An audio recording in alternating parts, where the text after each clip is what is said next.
High school football fans, Varsity Media is bringing exciting, exclusive content to you for the 2022 season. Introducing the Varsity Media Pass, available on iOS and Android. Accessible all season long, the Varsity Media Pass features game highlights, weekly podcasts, a clash of styles, out in Setauket. We love those differing styles, right? top 10 plays of the week, player interviews, and so much more. Head to varsitymediapass.com to download the app and start enjoying content only Varsity Media can bring.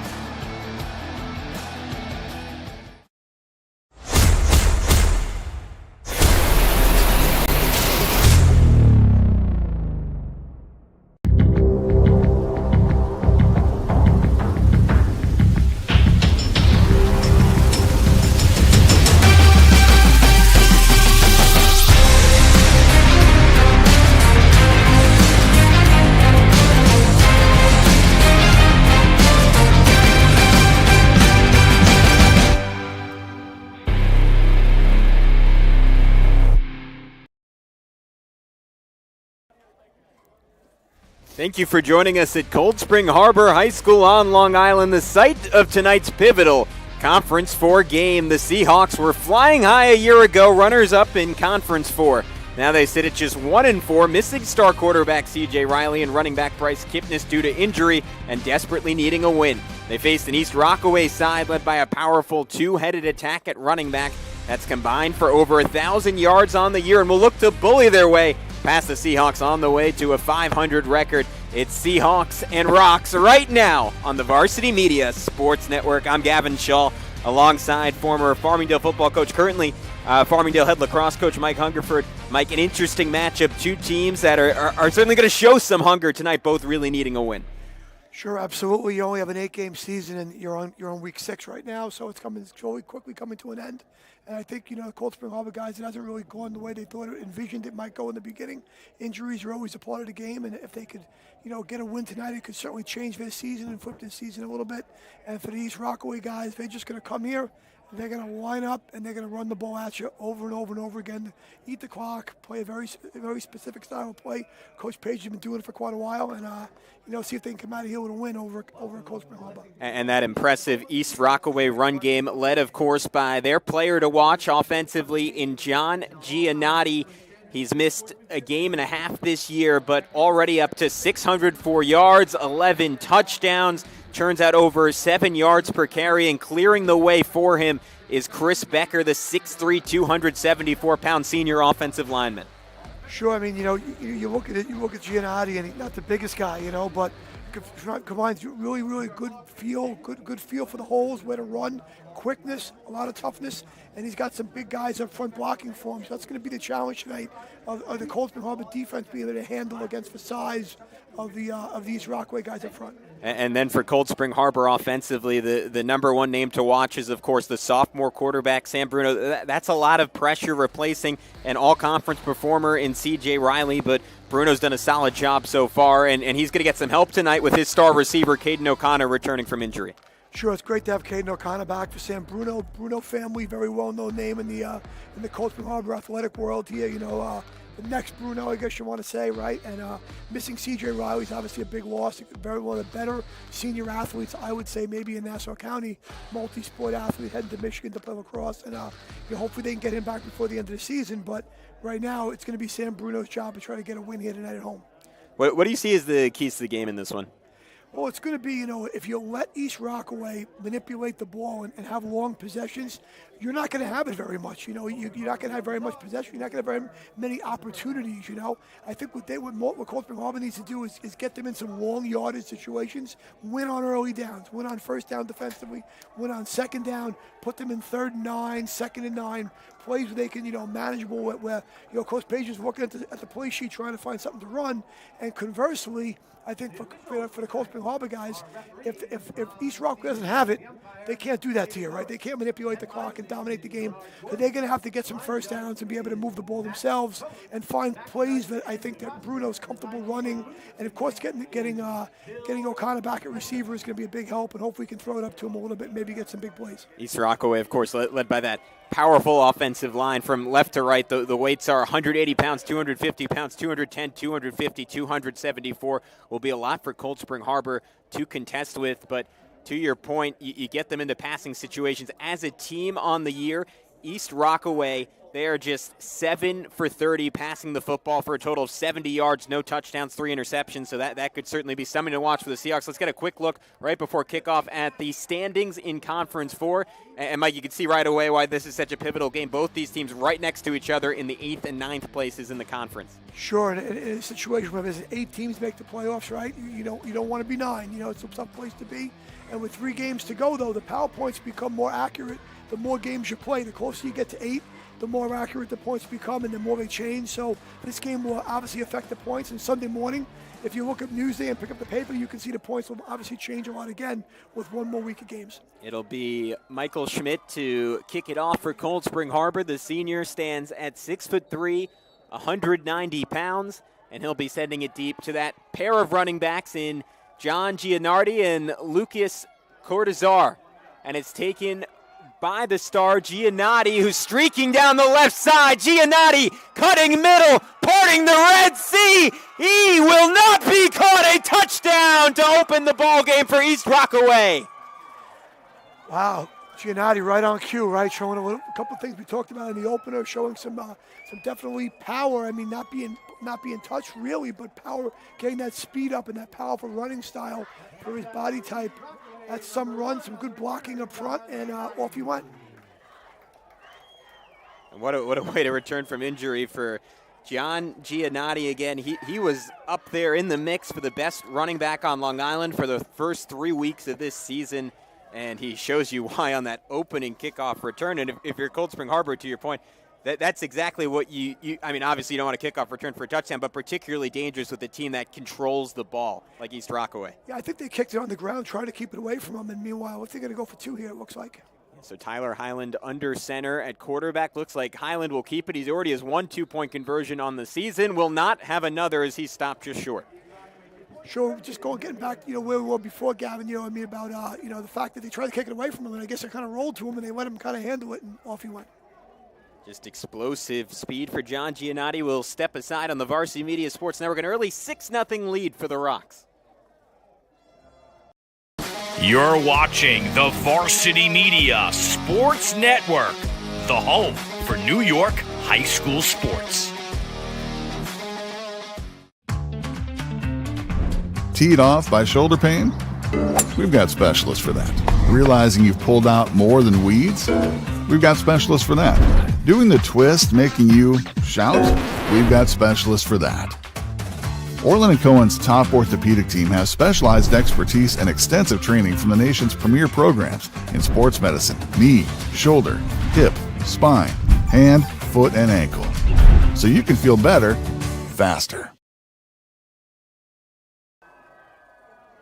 We are back on the Varsity Media Sports Network, and if you blinked, you missed it. John Giannotti right around an 80-yard kickoff return for a touchdown to open this ball game. So now we'll flip sides, and instead of getting an early look at the Rocks offense, we'll get an early look at the Seahawks offense, as it'll be Tyler Highland, the quarterback, also functioning as the kicker for East Rockaway, sending it deep to Alex Bauer. Oh, no, an onside kick, and Cold Spring Harbor all over it as it's recovered by Michael Schmidt.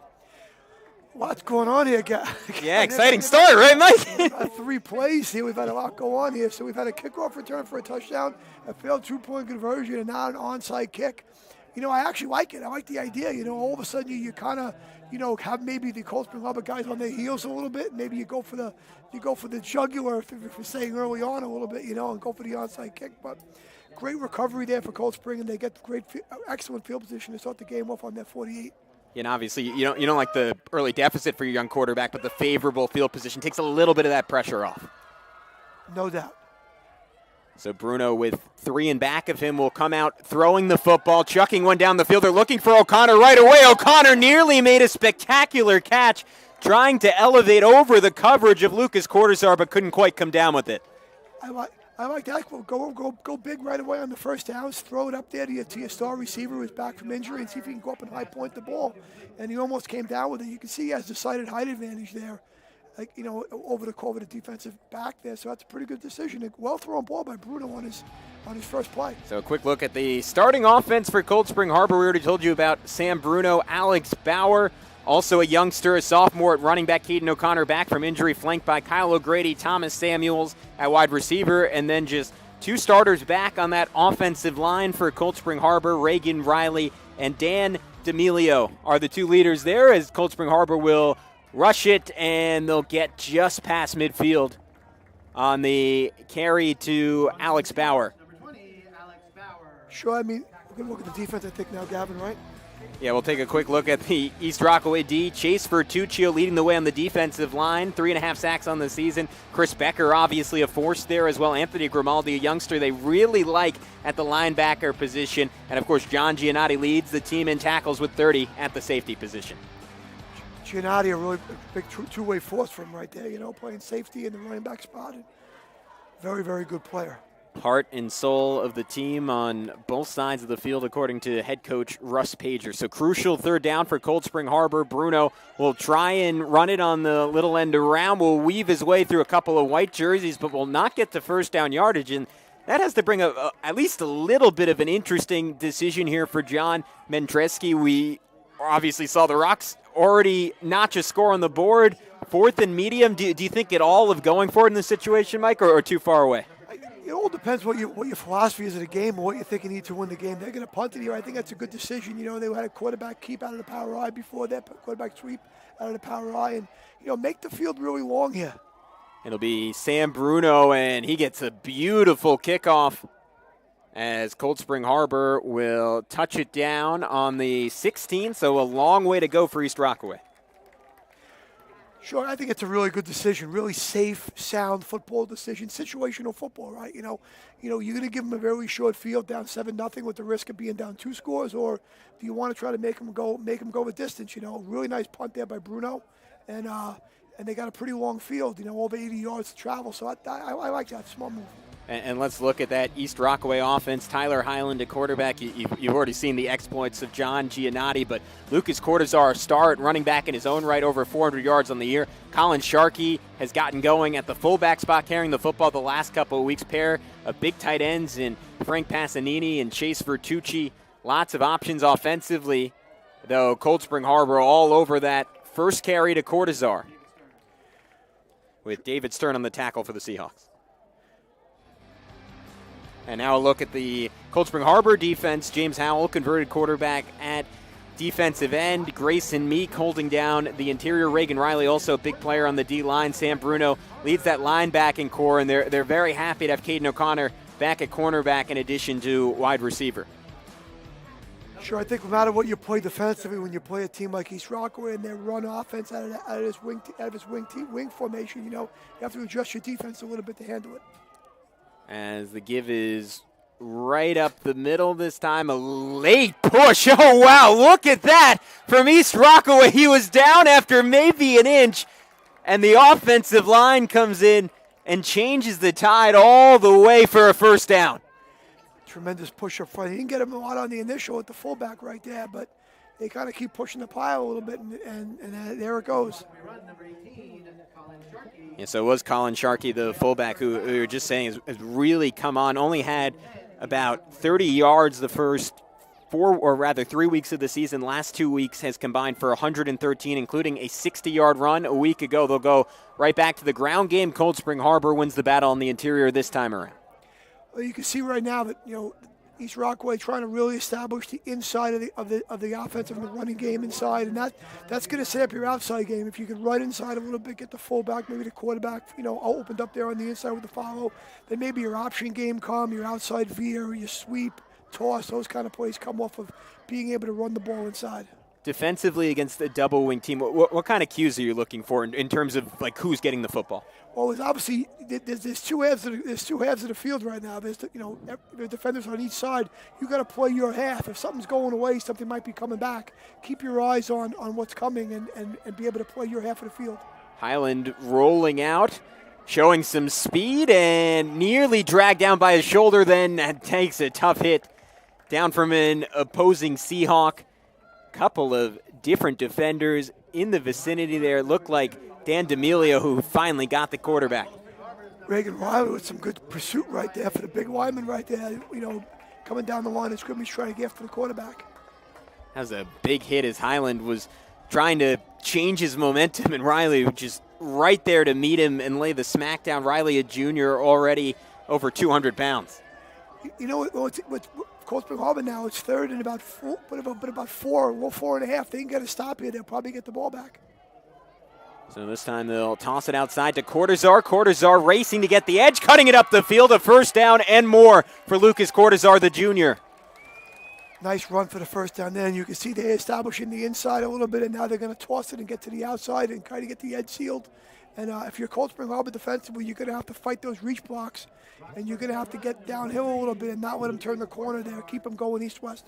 Having played against some of these double-wing teams in your coaching career, how stressful is that as a coach where you're saying, all right, watch the inside, watch the outside, and you're almost never caught up to the ball? The hardest thing is that it's not what you do, so practicing against it it's a short toss right there. Is Giannotti maybe 2 yards on the play? Riley again make a nice play defensively, but to get back to your point, Gavin, I mean, if you're a team that does it, Cold Spring Harbor guys are in the power eye, they're in different sets. So to simulate it during the week, it becomes complicated. Your scout team guys, they're the front away to give you a good look. It's not always easy. I guess something you're not used to doing. Kids are used to seeing the spread on TV. Yeah. Variety of different offense. This is a little bit different. A lot of timing involved and angle blocking and stuff that they're not used to. So repping it in practice becomes complicated. And especially when you're going up against an offensive line that averages about 235 pounds. Your offensive line and the starters are only about 200 pounds. Sure, it's not easy, but you got, like I said, you got to try to win on early downs right there. They won on first down, held them to a little more than 2. That's a good start. So 2nd and 8 from just past midfield. The delayed give to Giannotti, and he'll burst away. A flag on the play, so we'll see if it comes back. But for now, another long touchdown for Joe Giannotti. I think we got a hold, and that's going to come back. But you can see that's the counter right there, right? Like they bring one wing, and then the wing coming back the other way gets the ball. And that's where you got to play your half of the field, right? You see a lineman, a skill player, a back, a wing heading away from you. It doesn't mean the ball's going that way. It could come back, and the players on that half of the field have to just wait and play their keys and see it coming back. Yeah, so it is a hold, and of course, it was John Giannotti on the carry as the ball gets pushed all the way back to the East Rockaway 44 to set up a 2nd and long. You can see Giannotti's explosiveness, though. He's fun to watch. First time myself seeing him live in person, and I'm very impressed with what I've seen so far. Again, before that injury in Week 3, he led Nassau County in touchdowns and was 2nd in yards, a Newsday top 100 player before the season. And a rare combination of a guy at that size, just 5'6", 155. He has that speed, he has that shiftiness, but also a very tough runner, able to convert often in 3rd and short situations as Highland will pop out this time. Oh, no, they went the other way. It was to Colin Sharkey. We have a much better vantage point than they do on the field, and I got fooled as Sharkey rumbles forward to make it a 3rd and 12. Sure, it's easy to get. That's what they want. They want you to be too confused with the misdirection. So that right there, they pulled the left guard and made it all look like it was coming back, going right, and then they kind of delay handoff to Sharkey, going back the opposite way left. So a lot of misdirection going on, and a lot of challenging the defense to follow your keys and keep your eyes in the right places. So it's a 10-yard run for Sharkey. It's a 3rd and 8, just past midfield. Crucial play for this Cold Spring Harbor defense. Highland bumbled the ball and just fell on top of it. Unfortunate play for the Rocks right there. That full fumble. They had something cooking right there. It's heading to their right. The defense is left. Now it's 4th and 10 here. Another one of those interesting decisions we always talk about, right? So we'll see which way Russ Pager wants to go with it again. They very rarely pass the ball. Coach Pager rather described it as 95% run, 5% pass, have only thrown it 30 times all season, and again, not with a lot of success, so it looks like they will punt it away via the right foot of their quarterback, Tyler Highland. John Giannotti, and they're punting it, and it's a good one as it goes out of bounds just inside the 10. So everybody playing a little situational now, right? They got to stop. They got to stop Cold Spring Harbor. These Rockaway guys like to punt, pin them deep, so playing that long field game a little bit. Right now with a 7-0 lead on the kickoff return, you're feeling pretty good if you reach Rockaway. And we saw Cold Spring Harbor come out and take that shot play. You wonder if that's something they keep going back to. Caden O'Connor, you mentioned the height advantage. O'Connor 6'2", Lucas Cortazar 5'7". Seems like the favorable matchup for the Seahawks in this game. Well, you have to decide. I mean, you're pretty deep in your own territory. Maybe you don't want to go, throw it down the field right away. But I don't know if you can slug it out with the East Rockaway guys up front. So Bruno will throw, has a man wide open, leaking out of the backfield. It is the running back for Cold Spring Harbor, Brady McKean, on the catch. I said maybe we're going to start by throwing it right away. They come out and they throw it. A good decision on first down, maybe going against the tendency of running the ball on early downs. And I was saying, maybe you don't think you can slug it out up front with the East Rockaway guys down by down, but you're mixing those deep balls, you're mixing those passes, and maybe you get some big plays out of it and get some chunk yardage as opposed to trying to get 1s and 2s. You're getting 15s and 20s. Yeah, McKean, the backup running back, not often used, didn't come up in our conversation with John Mandreski this week, so a little bit of trickeration in terms of personnel as well, as this time Bauer gets chopped down after maybe a yard or two shooting in defensively as Colin Sharkey. Good tackle right there by Sharkey on Bauer. Bauer's an excellent athlete, lacrosse player last year on the very good Cold Spring Harbor State Championship team. He played a lot of minutes. Yeah. Logged a lot of minutes as a 9th grader, which is very impressive to me. That he could get that kind of time on a team of that ability. Got some big wins last year. So here he is. I don't think a varsity football game is very intimidating to him after what he was able to do last spring. Now the future of that lacrosse program, according to Seahawks head coach Dennis Bond, killer competitor, as he finds a lane here, maybe even had more room outside, but will get close to a first down as is. Returned an opening kickoff a week ago for a touchdown against Seaford, but according to his head coach, was inconsolable after the game. And John Mandreski is coming out to him, and he's like, if there is such a thing as a good loss, that was it. And he said Alex Bauer, he wasn't having it. The kid is just a killer competitor. Sure, I think we saw some ground to the outside there, but I think the receiver had the DB kind of pushed to the outside a little bit, and he cut it up inside, and the DB was able to get off the block and make the play.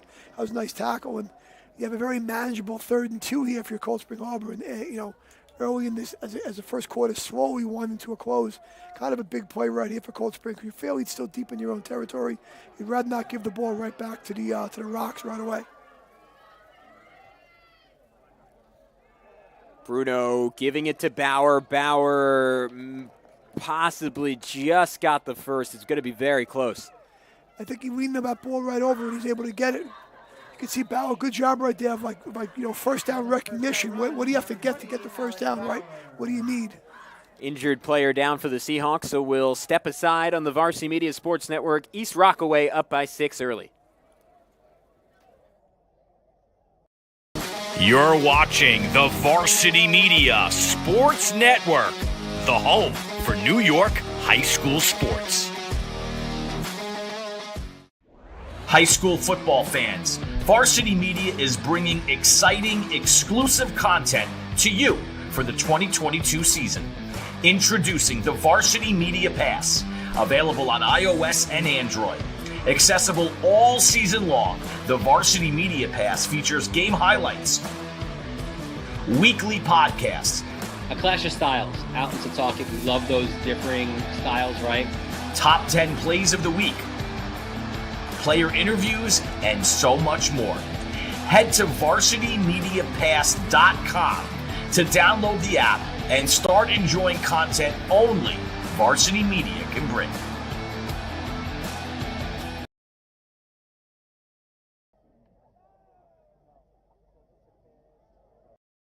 You're watching the Varsity Media Sports Network, the home for New York high school sports.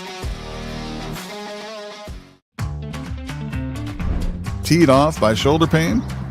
We've got specialists for that. Realizing you've pulled out more than weeds? We've got specialists for that. Doing the twist making you shout? We've got specialists for that.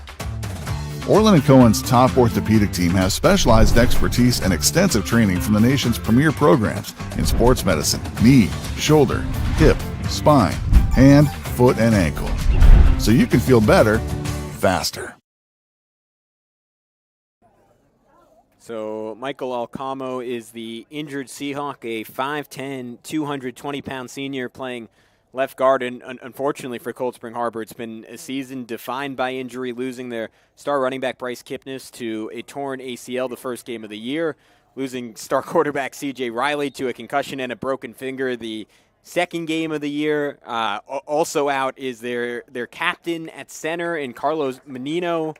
On and on and on. And we were talking about a little bit during the break, Mike. Smaller school, Conference 4, those are the ones who could least afford the injuries, and Cold Spring Harbor, unfortunately, has had quite a few significant ones. Sure, at all levels of football, obviously the offensive and defensive lines are critical positions here for the cohesion that's required, the size, and the specificity of the position, you know. As Bauer tries to weave his way outside, but can't escape the outstretched arms of Chase Vertuccio amongst a number of rocks in the vicinity. I think it's just injuries are just a byproduct of it's bad luck in a lot of cases. You know, there is no real factor involved. You know, but it just happens. Some years you have none. Some years you have a lot. It just seems like the years you're really good, you don't have too many. You know, and I think at the smaller school, there's certainly more of a factor. You know, a lot more guys are probably playing both ways. You know, than they are in the bigger schools. So, but yeah, it's part of the game. You know, at every level. So. Hopefully Michael's all right. He's able to get back in the game soon. And easy to forget at 1-4 now, but this is a Seahawks team that came into the year with very high expectations and still thinks they can achieve them if they get their quarterback C.J. Riley back before the end of the season. As here's another couple yards churned out by Bauer, and that might just do it for the first quarter. And nice little chunk right there for Bauer, giving him a pretty good third down to work with you. So the Seahawks will take the first quarter break to talk about it. The separator on the scoreboard, an 80-plus yard kickoff return for a touchdown by John Giannotti to open this ball game for East Rockaway. We'll be back in just a sec on the Varsity Media Sports Network. You're watching the Varsity Media Sports Network, the home for New York high school sports. High school football fans, Varsity Media is bringing exciting, exclusive content to you for the 2022 season. Introducing the Varsity Media Pass, available on iOS and Android. Accessible all season long, the Varsity Media Pass features game highlights, weekly podcasts, A clash of styles, out in Setauket. We love those differing styles, right? top 10 plays of the week, player interviews, and so much more. Head to varsitymediapass.com to download the app and start enjoying content only Varsity Media can bring.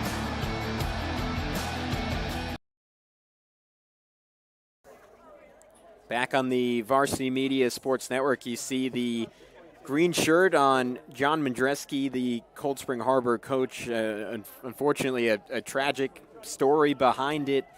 20-year-old Corey Phelan, a former Harborfield student, passing away due to cancer yesterday at the very young age of 20. A pitcher in the Philadelphia Phillies organization, and his relevancy to this game is his dad, Chris, is a physical education teacher here at Cold Spring Harbor and formerly taught at East Rockaway. So both schools connected by this tragedy, both schools really feeling it, a moment of silence before this game. Just heartbreaking stuff, not much more to say about it, but certainly a motivator for both these teams coming into this ball game. Absolutely. You know, Gavin, it's a tough thing to talk about. It's a tough situation when you lose a child, and nobody wants to see what happened, illness or any reason. And I just find that's one of those things that I do believe that, some real good will come out of it, because all the groups involved will make something positive out of it for people to understand awareness, things like that. And hearts go out to everyone in both communities and the family involved. And very nice ceremony before the game.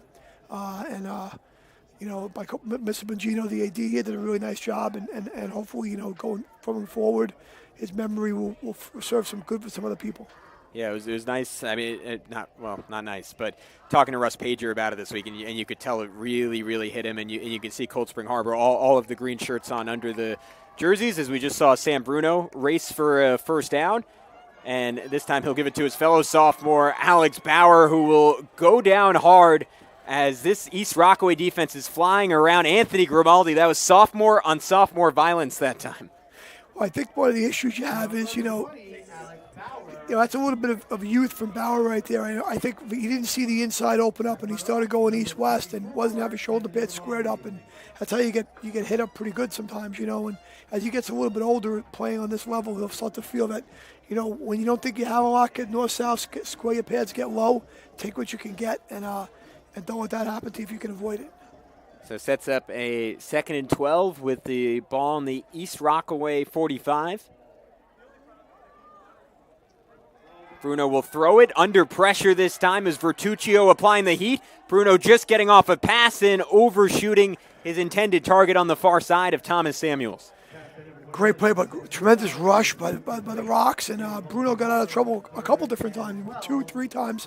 And you know what, that's one of those plays that just goes down as an incomplete pass, but it saved a lot of lost yardage and gives him a chance at 3rd and 12 to maybe give him I think if they got the ball close to the first downs on the 34 of East Rockaway, if they got within 3 or 4 yards, I think Coach Madreski would probably consider going for it on 4th down. So saving that yardage is pretty important right there.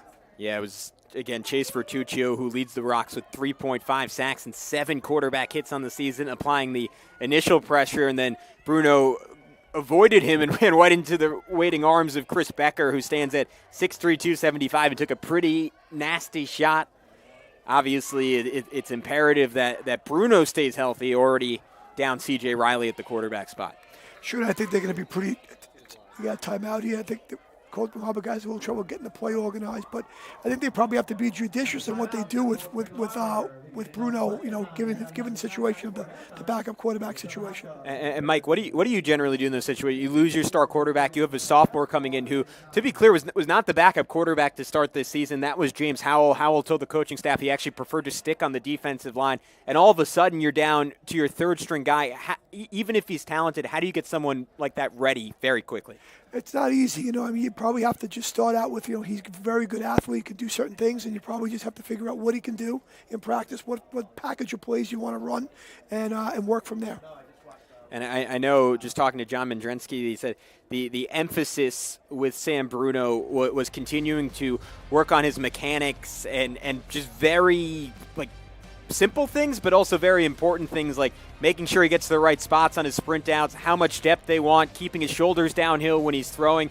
101, but stuff at the high school level you have to master at a different speed. Absolutely. Yeah, we'll talk more about that as we go along. Yeah, and here's a look at some of the upcoming football sportscasts we have on the Varsity Media Sports Network. Some big games on the Catholic side. Xaverian taking on St. Francis Prep next Saturday, or rather this Saturday. West Hampton against Sayville next Friday. Port Washington and Syosset, two of the bigger schools on Long Island, and a bunch more that we will tell you about the rest of the game. So big 3rd and 8. Bruno looking to launch it deep. Surrounded in the pocket, he'll get out of it. Puts on a quick move, dropping a rock, and he'll pick up 1st down yardage. Good decision by Bruno right there. Not a lot of receivers in the 3 receivers in the pattern. Kind of covered. He pulls that ball down, decides to run with it. And there's quite a bit of space. The lineback's taking a nice deep drop considering it was 3rd and 13. Looks like Gavin is going to be a little bit short. And here we go again, right? It's 4th and about long 2, almost 3. So here's Coach Madreski deciding what pace where the ball is. Let's go. Let's try to get it. And if I'm not mistaken, Mike, that ball is spotted where he started his slide, because it looked like where he got down would have been a 1st down, but it was a couple yards short. I think his knee might have been down a little bit sooner than we thought the ball was down a little bit, Good pursuit by the East Rockaway defense to hold them short. So 4th and 3 for Cold Spring Harbor. Bruno will fake to Bauer. It's a quarterback keep the whole way, and he will not get there. The rocks falling down on Sam Bruno, and they'll take over. Great penetration up front. I think that was number 74. John Serino had some really good upfield pressure. Squeezed the hole a little bit, and he had nowhere to go. And be a turnover on downs. But I do like the decision by Coach Podreski because you got it. You can't just give the ball back there in a short field. How much are you gaining off that punt? 15, 20 yards maybe. Instead, let's go for it and see if we can keep the drive moving. John Serino, an interesting story, transferred from Valley Stream South where he was exclusively a baseball player. So he came in and met with the coaching staff, said he wanted to start playing football. They had him play JV as an 11th grader a year ago, still learning the game, but clearly making an impact in his second year ever playing the sport, and now trying to create some room in the run game for John Giannotti. Not much to be had there. Good job by the Cold Spring Harbor defense right there, kind of piling it up. Low man wins on the line of scrimmage. I mean, one thing about the Rocks is very tight splits between the linemen. They're very close together. The whole game's being played in a very tight area right now. And, low man is going to win up front, especially if he's not as big. This time a toss to Cortazar. Cortazar maybe 2 or 3, but nice fight from this Cold Spring Harbor front seven. Yep, you can see that the Rocks have a couple different ways to toss a football. They have that short toss of that short motion. They have that little short toss. And, of course, we saw earlier they have a deeper toss, more like you would see have an I formation, trying to get that wing coming all the way around. So a couple different ways to get the ball moving. I think they may come back to one of those misdirection plays they ran pretty successfully earlier. That scissor-type play was very successful earlier on the previous drive. It was Reagan Riley on that tackle, so officially a 3rd and 5 from the 42 for East Rockaway. Cortazar in motion, and he'll get the football trying to race to the edge. That's what they like on 3rd down, but he will go nowhere. A chase down tackle looked like Brady McKean. That's a great play by McKean right there, if that's who it was. That's a great job of chasing the football, getting downhill but flattening out. See it right here on the replay. There's your deeper toss right there. McKean reads it right away, gets downhill and flattens out, Gavin, and doesn't take a bad angle, trails the hip just right, is able to make the play. And despite the youth of Cold Spring Harbor, and they've been outmaneuvered on a couple of plays, you see the speed and athleticism on this defense, time in and time out. Sure, they definitely have a good dose of that, just not necessarily the size up front, necessarily on the scale to match East Rockaway guys. Sometimes athleticism can make up for that a little bit, if you can get off blocks. So 4th and 8, and John Giannotti will punt the ball away. Caden O'Connor back to receive it, and will belatedly go after the football and make a man miss. O'Connor running far side, drops another rock, and picks up about 13. So a belated decision from Caden O'Connor and a flag on the play, so maybe it'll be coming back. I like the decision by O'Connor to pick that ball up. You don't want to lose too much yardage on that roll. The average roll on a punt that hits the ground and rolls is like 16 yards. So he saved some yardage, but I think we had a penalty on the against the Stalker here. Yeah, you could see there was some frustration on the Cold Spring Harbor sideline. So clearly it is against the Seahawks as that ball gets pushed back, maybe a block in the back. A hold, a block in the back, something of that nature, but now you lose a bunch of yardage right there, unfortunately.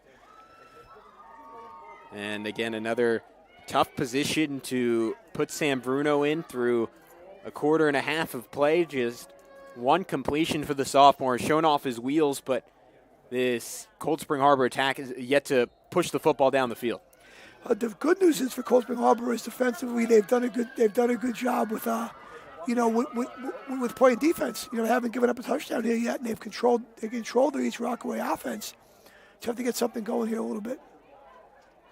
Nothing doing on that carry as the East Rockaway defensive line won the battle. We talked about the weight that they boast offensively, defensively. Obviously, it's a lot of the same guys. It's the same deals. Chris Morency, 6'3", 250.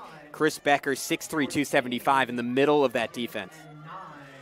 Very stout up front. I know Coach Coach Pager speaks very highly of Becker up front. His ability is maybe the best lineman in the conference this season. And he's definitely a very large, thick individual. It's hard to block, especially when you get to the smaller schools. Linemen tend to be a little bit on the smaller side overall, just because of less kids to work from. So 2nd and 9 from the 22, just under 6 minutes to go in this opening quarter. And here's a breakout run. It's Bauer charging down the field. An escort. And 6 points for the star sophomore. Great looking play right there. They called that one real nicely. It was blocked really well. Excellent blocking at the point of attack. I'd like to see it again a little bit. Some good blocks. Touchdown run for number 20, Alex Bauer. They went to that left side of the line over there for Cold Spring Harbor with Tyree. Yeah, and you wonder who that left guard is because we saw Alcamo go out of the game, or Alcamo rather. So presumably a substitute in at left guard, and it not mattering. Reagan Riley also doing good work on that play at center as Cold Spring Harbor, despite that lack of size, winning the game of leverage on the offensive line in an 80-yard burst for Alex Bauer to pay it off. He looked pretty fast right there, and almost as fast as his counterpart from East Rockaway. Right there with Caden O'Connor for the shiftiest player on the football team, one of the fastest as well. You can see here now with the missed 2-point conversion by East Rockaway, if Cold Spring Harbor can put this ball through, kick it through, they'll be ahead, which, right now it's what a boost, right, to get ahead right now. Considering the events early on, the first 3 plays, it didn't bode well for the Seahawks, but they've rallied very nicely here and kind of turned the tide. Michael Schmidt to kick it. He made a field goal the other week against Clark. Went to kicking camps all summer, and he'll try it here. That one is good. And Cold Spring Harbor, just like that, a 1-point lead. So the Seahawks take advantage of some good blocking up front. They're back up ahead on the Varsity Media Sports Network. You're watching the Varsity Media Sports Network, the home for New York high school sports. Teed off by shoulder pain? We've got specialists for that. Realizing you've pulled out more than weeds? We've got specialists for that. Doing the twist making you shout? We've got specialists for that. Orland & Cohen's top orthopedic team has specialized expertise and extensive training from the nation's premier programs in sports medicine, knee, shoulder, hip, spine, hand, foot, and ankle. So you can feel better, faster. Thank you for joining us back on the Varsity Media Sports Network presented by Orland & Cohen. It'll be East Rockaway ball as that man Michael Schmidt providing the difference, a picture-perfect extra point. If his parents are watching, those kicking camps paid off over the summer. That was pristine. But now a dangerous situation, Mike, as we're looking at the mechanism of East Rockaway's lone points in this game, that John Giannotti kickoff return.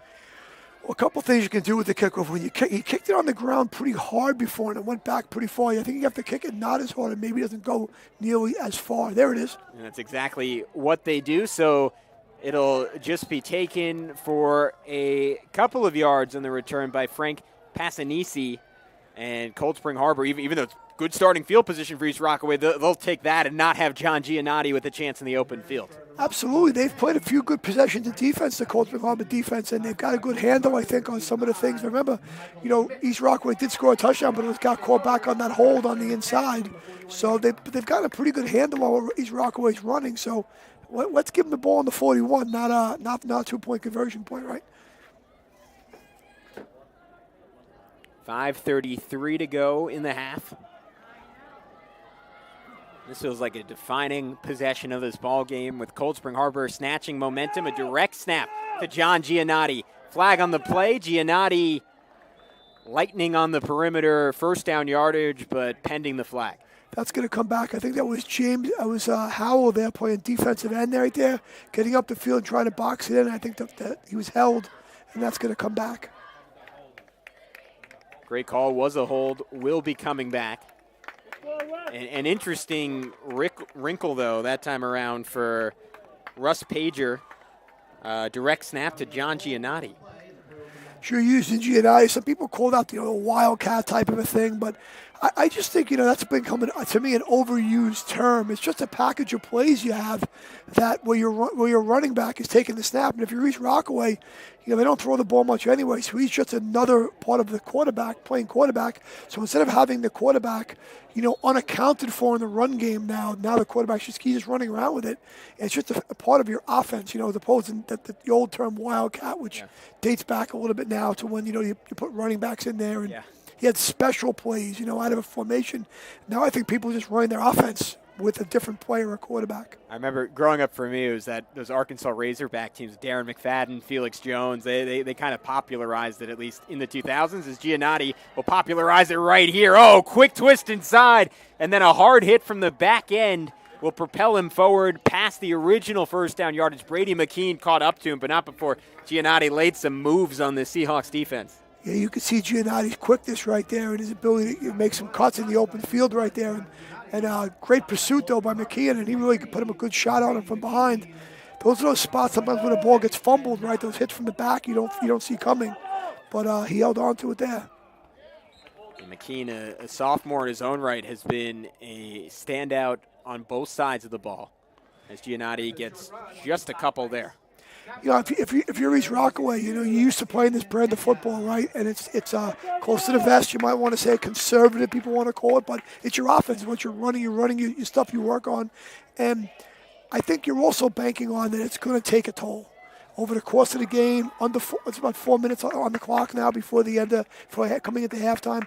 And, every play, if you're used to living this way, every play, whether you gain 1, 2, or 36, the defense has to play. And maybe the ones and twos in the first half become 8s, 9s, and 10s in the fourth quarter when you wear the team out. I think it's a philosophy that Russ Pager has established here for a long time as how they play. And, demand that the other team lives up to it a little bit. He'll take a timeout now. Crucial play coming up, 3rd and 8 from the 43 when we come back on the Varsity Media Sports Network, presented by Orland and Cohen. You're watching the Varsity Media Sports Network, the home for New York high school sports. High school football fans, Varsity Media is bringing exciting, exclusive content to you for the 2022 season. Introducing the Varsity Media Pass, available on iOS and Android. Accessible all season long, the Varsity Media Pass features game highlights, weekly podcasts, A clash of styles, out in Setauket. We love those differing styles, right? top 10 plays of the week, player interviews, and so much more. Head to varsitymediapass.com to download the app and start enjoying content.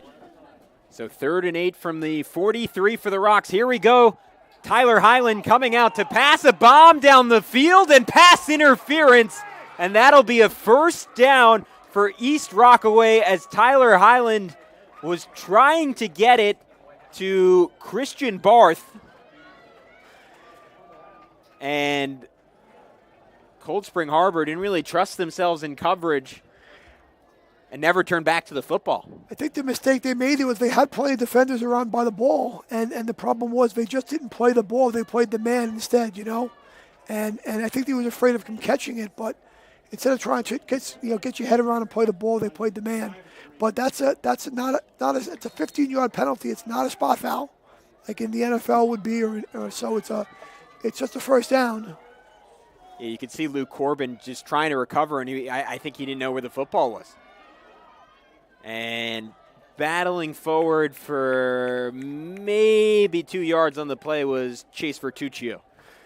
Good job by the Cold Spring Harbor defense staying home, playing their keys. You saw a bunch of players running left and right without the ball, right? And where's the ball? And there it is inside. And the Cold Spring Harbor guys, play your gap control football, play your gap, play your key, and tackle the ball when you see it.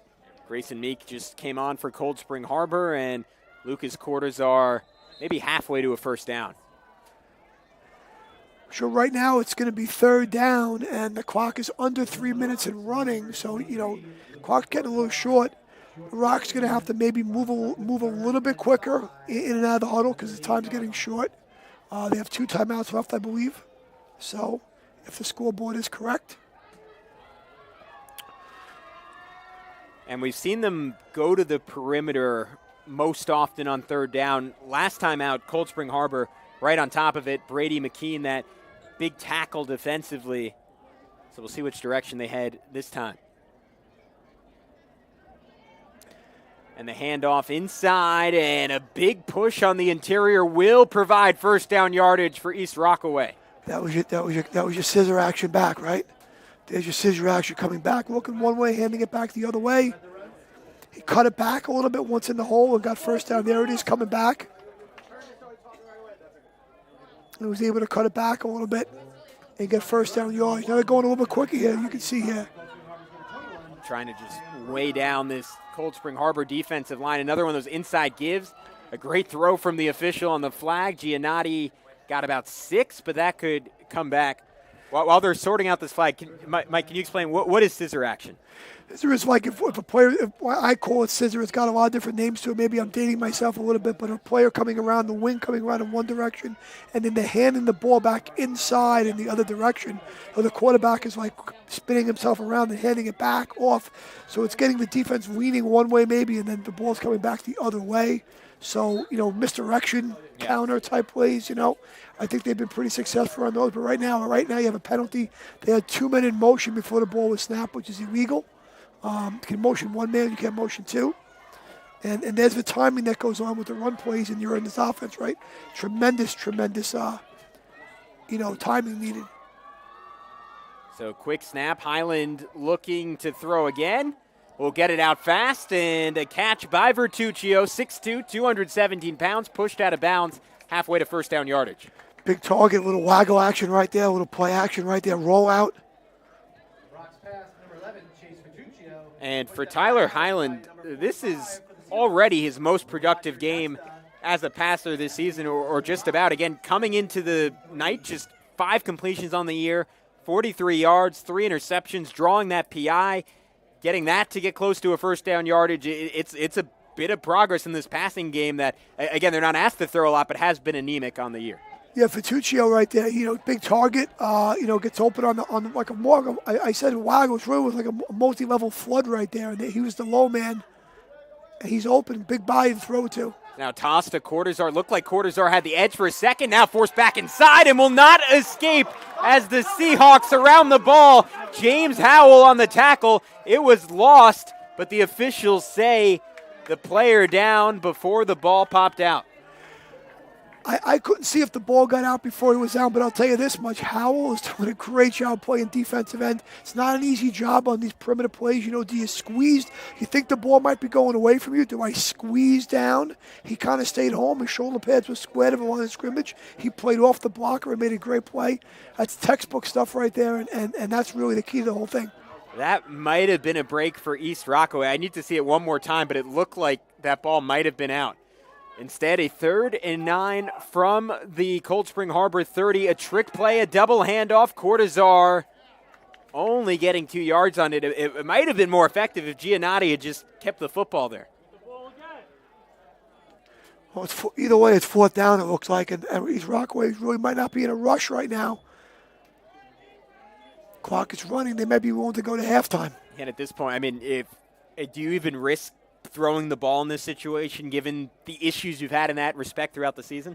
I don't know. I feel strongly both ways on that. It's not a very good answer, isn't there, I could say. But, if you throw it, you run the risk of an interception of being ran back, but also maybe a penalty, maybe something good, Well, they will run a play. 6 seconds on the clock. They'll see what they can do. Highland under pressure, lofts the ball, has a man, and it's caught, but running out of bounds, maybe not aware of the time, was Lucas Cortazar. It looked like he might have had a lane to the end zone, was out at the 10. Let's take another look. It's just a great play. It's not going to amount to a touchdown or a first down, but it's a great play at the end of the half. I don't think his momentum, I don't think he could turn himself north and south at that point. He was kind of going east-west, and that's just kind of what happens. A great ball, though, right there. Again, Tyler Highland, easily his best game passing the football in this first half, though despite it, the Rocks not able to put up any points on the offensive side. Their lone touchdown coming on the opening play of the game, a big kickoff return from John Giannotti. And the Seahawks answering with a big play of their own, an 80-yard touchdown burst by Alex Bauer. Take the extra point, a 7-6 lead after 2 quarters of play. We'll be back in 10 minutes for half number 2. You're watching Nassau football presented by Orland & Cohen on the Varsity Media Sports Network. You're watching the Varsity Media Sports Network, the home for New York high school sports.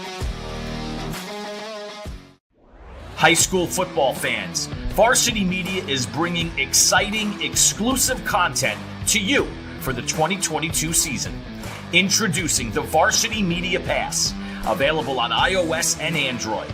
Accessible all season long, the Varsity Media Pass features game highlights, weekly podcasts, A clash of styles, out in Setauket. We love those differing styles, right?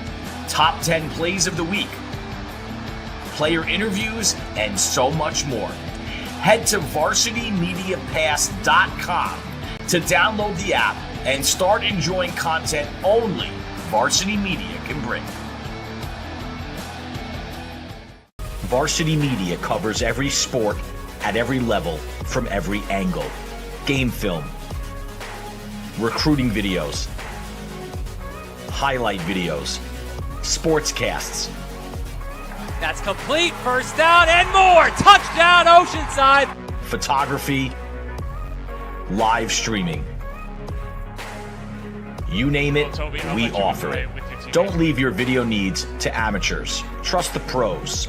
Contact us at 516-403-2050 or visit us online at varsitymedia.net.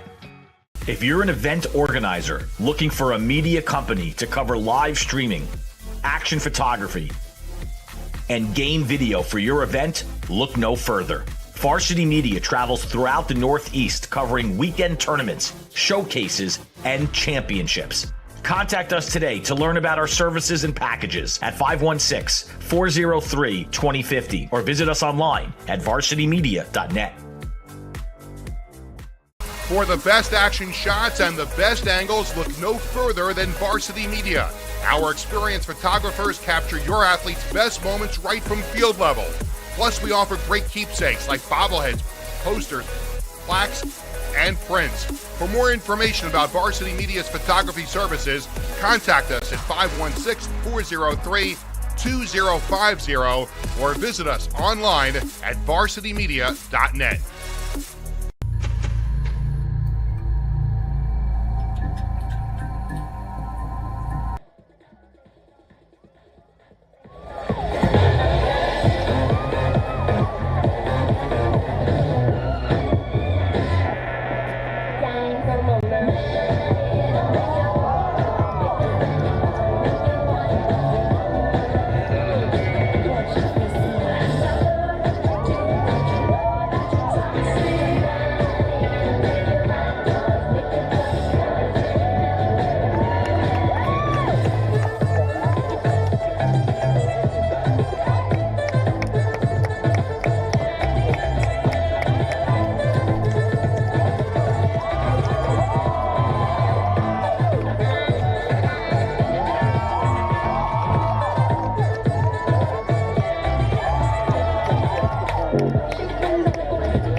You're watching the Varsity Media Sports Network, the home for New York high school sports.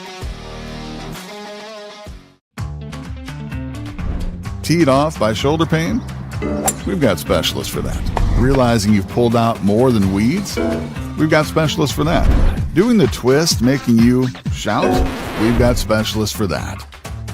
Orland & Cohen's top orthopedic team has specialized expertise and extensive training from the nation's premier programs in sports medicine, knee, shoulder, hip, spine, hand, foot, and ankle. So you can feel better, faster. High school football fans, Varsity Media is bringing exciting, exclusive content to you for the 2022 season. Introducing the Varsity Media Pass, available on iOS and Android. Accessible all season long, the Varsity Media Pass features game highlights, weekly podcasts, A clash of styles, out in Setauket. We love those differing styles, right? top 10 plays of the week, player interviews, and so much more. Head to varsitymediapass.com to download the app and start enjoying content only Varsity Media can bring. Varsity Media covers every sport at every level from every angle. Game film, recruiting videos, highlight videos, sportscasts. That's complete. First down and more. Touchdown, Oceanside. Photography, live streaming. You name it, we offer it. Don't leave your video needs to amateurs. Trust the pros. Contact us at 516-403-2050 or visit us online at varsitymedia.net. If you're an event organizer looking for a media company to cover live streaming, action photography, and game video for your event, look no further. Varsity Media travels throughout the Northeast covering weekend tournaments, showcases, and championships. Contact us today to learn about our services and packages at 516-403-2050 or visit us online at varsitymedia.net. For the best action shots and the best angles, look no further than Varsity Media. Our experienced photographers capture your athletes' best moments right from field level. Plus, we offer great keepsakes like bobbleheads, posters, plaques, and prints. For more information about Varsity Media's photography services, contact us at 516-403-2050 or visit us online at varsitymedia.net. Teed off by shoulder pain? We've got specialists for that. Realizing you've pulled out more than weeds? We've got specialists for that. Doing the twist making you shout? We've got specialists for that. Orland & Cohen's top orthopedic team has specialized expertise and extensive training from the nation's premier programs in sports medicine, knee, shoulder, hip, spine, hand, foot, and ankle. So you can feel better, faster.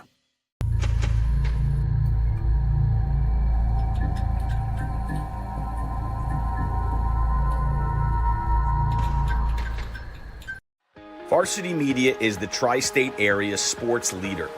We offer an array of services for any team, coach, player, athletic director, and parent. From game film to live streaming, we are available to cover your event anytime, any place. Looking for an enhanced experience? How about a professional broadcast with multiple camera angles, announcers, graphics, and instant replay? Need a highlight reel? We produce individual highlights for college recruiting and team highlight videos for end-of-season banquets.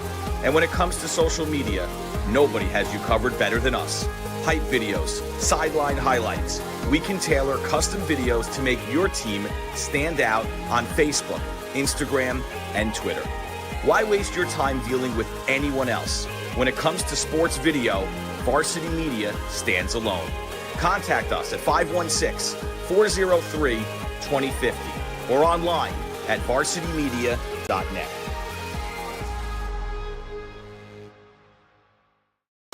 You're watching the Varsity Media Sports Network, the home for New York high school sports. Teed off by shoulder pain? We've got specialists for that. Realizing you've pulled out more than weeds? We've got specialists for that.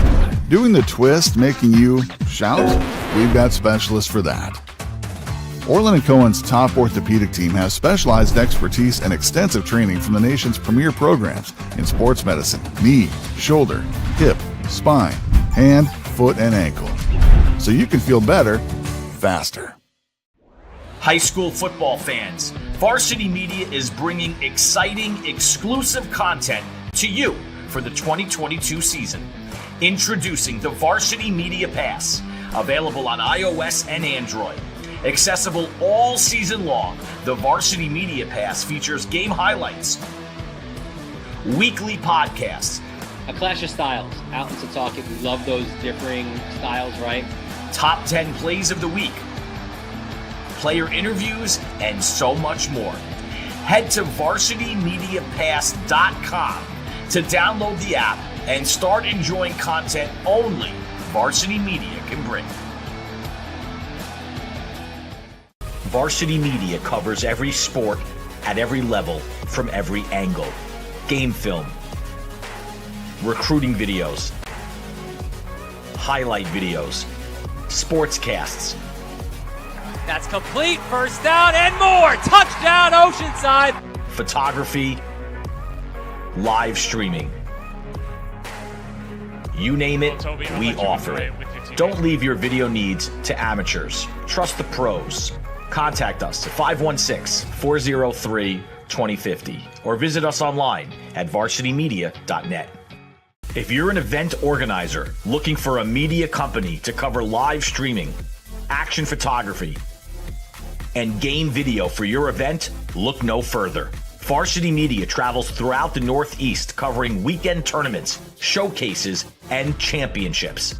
Contact us today to learn about our services and packages at 516-403-2050 or visit us online at varsitymedia.net.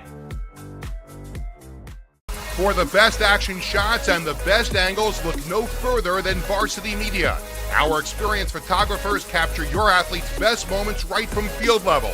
Plus, we offer great keepsakes like bobbleheads, posters, plaques, and prints. For more information about Varsity Media's photography services, contact us at 516-403-2050 or visit us online at varsitymedia.net. Teed off by shoulder pain? We've got specialists for that. Realizing you've pulled out more than weeds? We've got specialists for that. Doing the twist making you shout? We've got specialists for that. Orland & Cohen's top orthopedic team has specialized expertise and extensive training from the nation's premier programs in sports medicine, knee, shoulder, hip, spine, hand, foot, and ankle. So you can feel better, faster.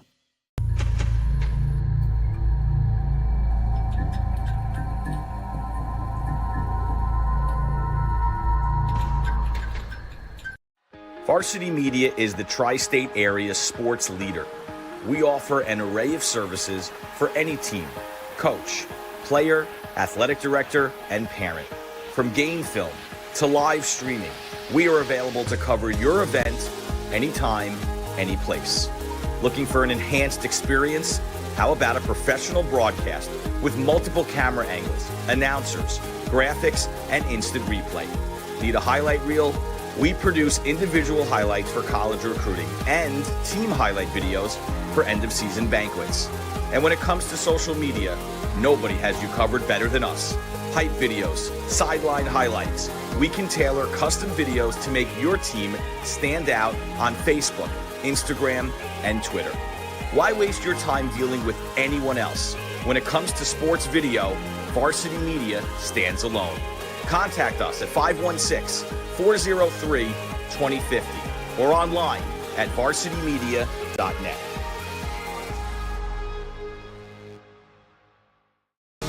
You're watching the Varsity Media Sports Network, the home for New York high school sports. Teed off by shoulder pain? We've got specialists for that. Realizing you've pulled out more than weeds? We've got specialists for that. Doing the twist, making you shout? We've got specialists for that. Orland & Cohen's top orthopedic team has specialized expertise and extensive training from the nation's premier programs in sports medicine, knee, shoulder, hip, spine, hand, foot, and ankle. So you can feel better, faster. High school football fans, Varsity Media is bringing exciting, exclusive content to you for the 2022 season. Introducing the Varsity Media Pass, available on iOS and Android. Accessible all season long, the Varsity Media Pass features game highlights, weekly podcasts, A clash of styles, out in Setauket. We love those differing styles, right? top 10 plays of the week, player interviews, and so much more. Head to varsitymediapass.com to download the app and start enjoying content only Varsity Media can bring. Varsity Media covers every sport at every level from every angle. Game film, recruiting videos, highlight videos, SPORTSCASTs. That's complete. First down and more. Touchdown, Oceanside. Photography, live streaming. We are back on the Varsity Media Sports Network. You are watching NASA football presented by Orland & Cohen Conference 4 Showdown. The Seahawks up by 1 over the Rocks. And we're about to get back to it, start of the third quarter. But first, we have to tell you about something very special. It's the Varsity Media Pass. You can check it out at varsitymediapass.com. You'll have top 10 plays, highlights, podcasts, interviews, and season preview shows, and more. It's available on iOS and Android. I just dropped an article on there talking to Gerald Filardi, the head coach of Half Hollow Hills West, who also runs Long Island Elite, one of the great travel programs on Long Island, so that's interesting. Certainly go check it out if you'll excuse the self-promotion. I'm Gavin Shaw alongside Mike Hungerford. Mike, a fun first half of play. We were talking about at the break, that exhilarating opening kickoff return for East Rockaway, and then not much else. Cold Spring Harbor was also one big play, the 80-yard run for Alex Bauer. Those have defined the offenses for both these teams, and then a lot of good defense in between those two plays. Sure, absolutely. I think both teams, trying to run the football a little bit, and surprisingly, both teams, when they had to throw the ball, have been pretty successful at it. Getting a couple PIs and completing some passes. So we'll see if that becomes part of what we see in the second half. But I think for Cold Spring, they got kind of literally punched in the face a little bit from the kickoff return and right away, and all of a sudden, boom, it was on us, right? And we wondered what direction it would go. And to the Cold Spring Harbor guys' credit, they stiffened. They played some really good series of defense, and these Rockaway guys, I think the way they play, they're like, okay, we'll hang around. And in the fourth quarter, those 1- and 2-yard runs of us leaning on you are going to become 8, 9s, and 10s, and we'll see if that's the case as the second half progresses. And we did see East Rockaway have a lot of success on that final drive of the first half. I mean, the only thing stopping them from scoring was likely time. A great pass from Tyler Highland to Lucas Cortazar that came up about 12 yards short of the end zone, ended the first half of play, and now Cold Spring Harbor, an opportunity to extend their lead. It's Caden O'Connor on the return, or rather Sam Bruno. Bruno finding a lane outside. What is it with the opening of halves? Big time returns as Bruno gets pushed out inside the opposition's 40. Good job right there by Bruno. We got a little head of steam. The ball was kicked deep enough. I wouldn't say he out-kicked the coverage, right? But the ball got down there, and he had some good momentum. And they got some blocks. They got some red shirts on some white shirts for Cold Spring Harbor. And good job eventually pinning him out there. I think that was Grimaldi, right? Might have got a push on him a little bit, get him out of bounds. Might have saved a touchdown. Not too often when you're starting quarterback as your kickoff return guy, but when you're at Cold Spring Harbor right now and you've been beset by some injuries, the athletes got to go play. And yet, if you want to win, they got to get in the spots, and there we go. Yeah, and Bruno was one of the running backs in the rotation before popping over to quarterback, and it was the rare double replacement there, because then not only did you have to replace Bruno, but you also had to replace Kipnis, who previously got hurt at the position. As Cold Spring Harbor will start off the half on the ground. Now we see the push from their offensive line. Look at that fight as Alex Bauer gets first down yardage. Yeah, and a great push up front right there. And I think, Cold Spring Harbor right now got a little surge of excitement We got second and short, it looks like, Gavin. But, a little surge of excitement from that return. All of a sudden, they're answering the bell right now. And can the East Rockaway guys stiffen a little bit right here? And, maybe, Gavin, in the NFL, momentum in games is a little different because guys play one way in college, they play one way. But in high school, when guys are playing both ways, I believe momentum and big plays are a huge part of how games are won when you have kids playing both ways. Reagan Riley, James Grego doing a great job on the interior, and we see them flash again here as now it should be a first down. We'll wait confirmation from the officials. There it is. So Cold Spring Harbor giving East Rockaway a taste of their own medicine. But see right there, Gavin, they're able to get about 8.5 yards on first down, which opens up the playbook, and it keeps the East Rockaway coaches from being able to do a bunch of things defensively, considering on what's the down and distance and the yardage, right? Maybe on second and long, maybe I'll blitz a little bit, or I'll send a guy because I'm going to red dog a little bit, or zone blitz because I think it's going to be a pass. But when it's second and short, you can throw it, you can run it, you have a lot of plays.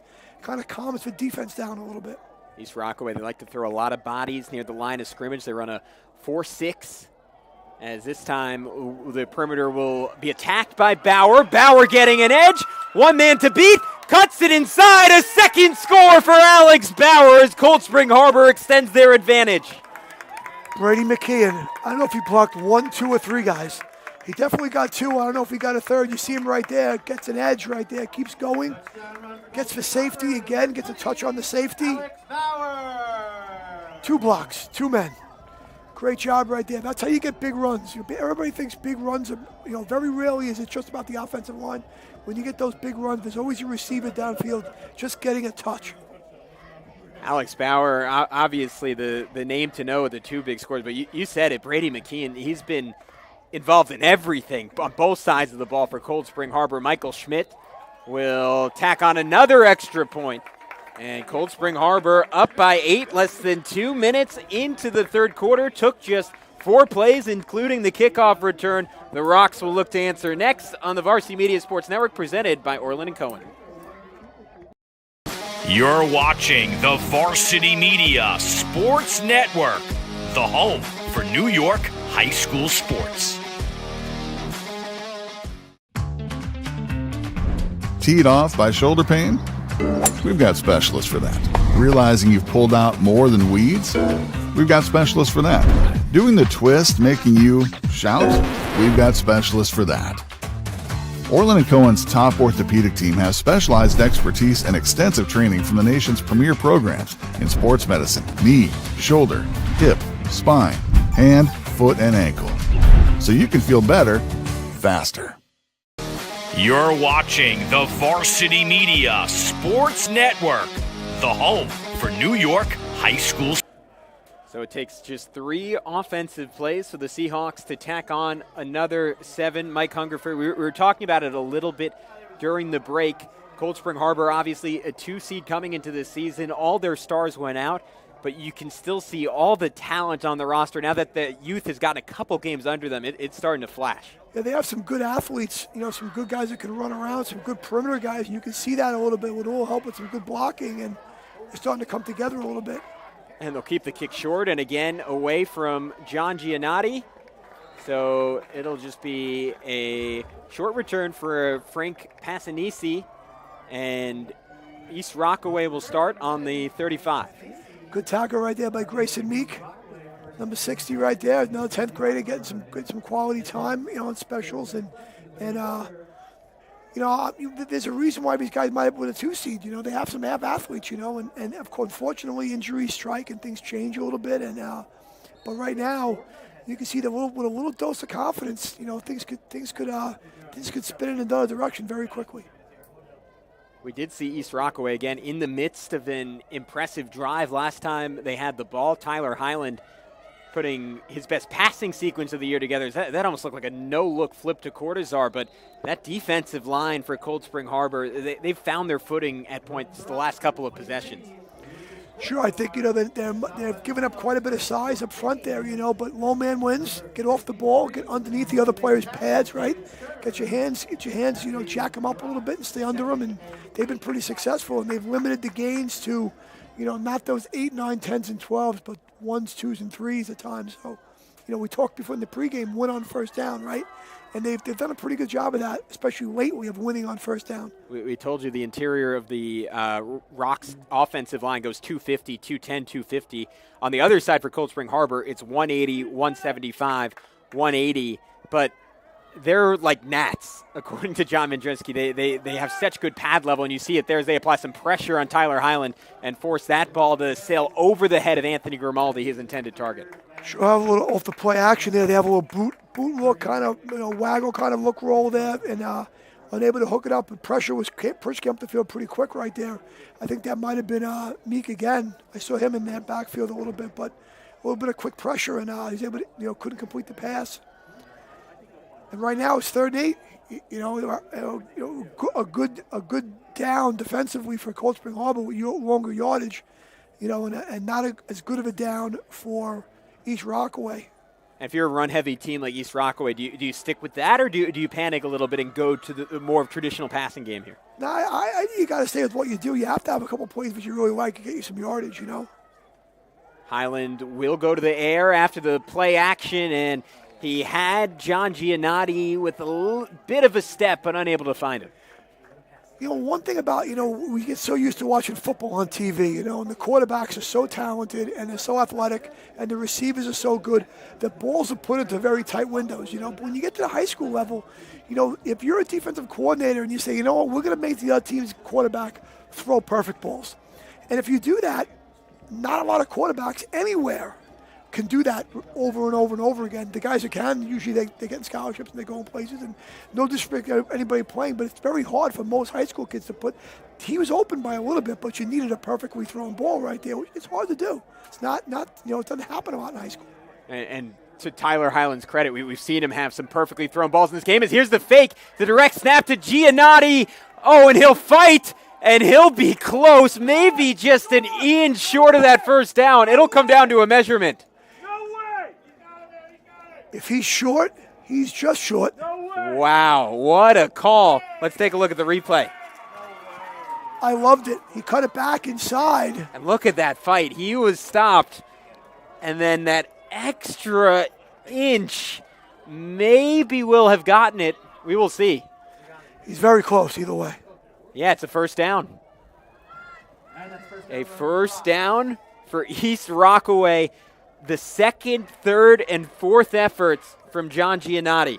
Coach Pager right there. That's why you work on things like fake punts, stuff like that, right? When you have your punter as your best athlete, always the threat right there. So we'll see how Cold Spring Harbor responds, but a great play call by Coach Pager to get the first down. 5'6", 155, but now they'll give it right back. Yep, they will, as that ball bounces around and is ultimately recovered by Alex Bauer. Look like right this, Caden O'Connor was right by the ball. A few guys were by it. He was able to fall on it, and I think that ball was tossed a little bit behind the running back right there. It was almost as if Highland thought Cortazar was coming from the other direction. Sure, I said they had that short toss, that inside toss, and they had that deeper outside toss. I'm not really a wing T aficionado in terms of how to coach it, but they have certain tosses there, and maybe the quarterback was on one page and the back was on the other, unfortunately. But opportunity arises on both teams right now. The opportunity for Cold Spring Harbor to punch in and get a score and extend the lead, and an opportunity for the Rock to get a stop here. 8:14 to go in the third. Bauer going to take a shot to the perimeter, looking for O'Connor, left it a little short. Oh, and nearly picked. It took a last-second effort from O'Connor to deny Cortazar the interception. Cortazar was the back on that miscommunication, that toss, and he almost got it right back for the Rocks. Well, here you go, turnover down, right? So you go big on the turnover down. And what I liked, the ball was a little underthrown, but Cortazar there, he went and played the ball like it was as much his as the receivers, right? And he was able to go up and kind of get after it a little bit with nice play. But I like the choice of play right there, turnover down, then maybe the kids are a little bit on defense, a little off. And a trick play with the carry going inside. That was quite literally a taste of their own medicine for the Rocks. A little fullback right there, a little old school in the power eye here for Cold Spring Harbor out of the power eye. I coached teams who are in the power eye for many, many years, and I had the fullback in there, get him in there up inside quick. It was Roger Testa on the carry. Testa packing some bulk, 5'7", 175 as a sophomore. Roger's father, great football and lacrosse player, Testa family at Bethpage High School, and following his dad's footsteps. And Bauer battling, but he's in the midst of a rock slide, not going to get out of that one. Yeah, the Testas live in Cold Spring Harbor, but they have Bethpage roots, and they're tough kids like their dad and their uncle were, and good to see. A lot of young guys playing here for Cold Spring Harbor tonight. Right, and Bethpage over the years known for that power running game, so you can see the DNA still in Roger Testa. Doesn't matter where he's located, a Bethpage kid through and through. Sure, Brandon, his father, I said before, a great football and lacrosse player, played at Johns Hopkins University. His uncle, Jared Testa, played at Hofstra. Great bloodlines.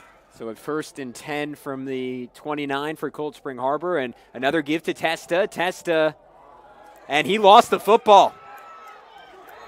Roger Testa had it and was stripped, and it was taken away defensively by big number 74, John Serino. Serino just pulled it right out away from him, it looked like. Stripped by number 74, John Serino. The Rocks take over 1st and 10. Trapping that fullback in there again. And as he spun, it just kind of came out, unfortunately. Yeah, so another second big play of this ball game for Serino, as we noted.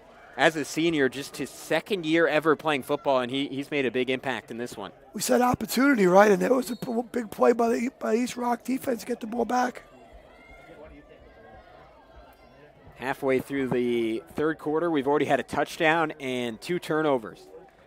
And this is another chance at life for East Rockaway. Again, with their style of play, really challenging if they get down by 2 scores in the second half. But now a chance to tie this one up. And Highland will come out throwing. Man in his face. Had Giannotti open, but was getting hit as he threw and couldn't get it there.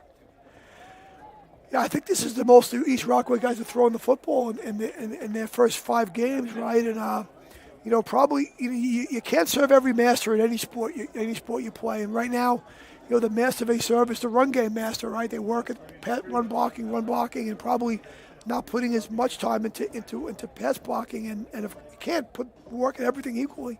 And, the good pass rush by Cold Spring Harbor right there. And he had open men, though. He just couldn't get the ball to him.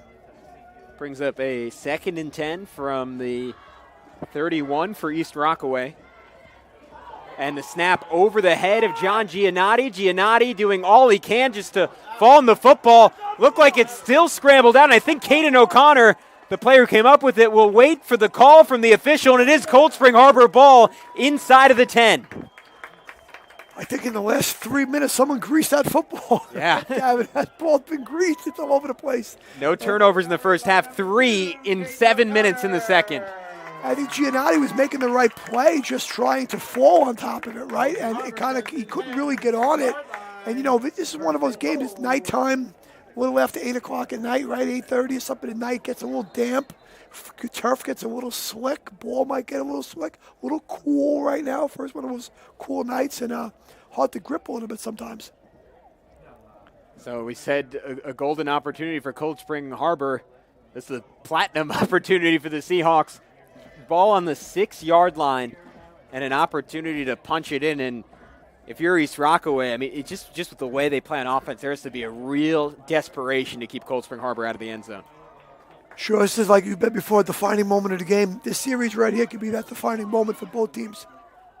And Cold Spring Harbor will go quick. A second push, and they'll get a yard, maybe 2 on the dive. It was to Alex Bauer. Seahawk run, number 20, Alex Bauer. Tackled by the Rocks, number 63. Well, you got 4 downs out of right here, right? I mean, the other thing you could think about is with the kicker you could kick a field goal.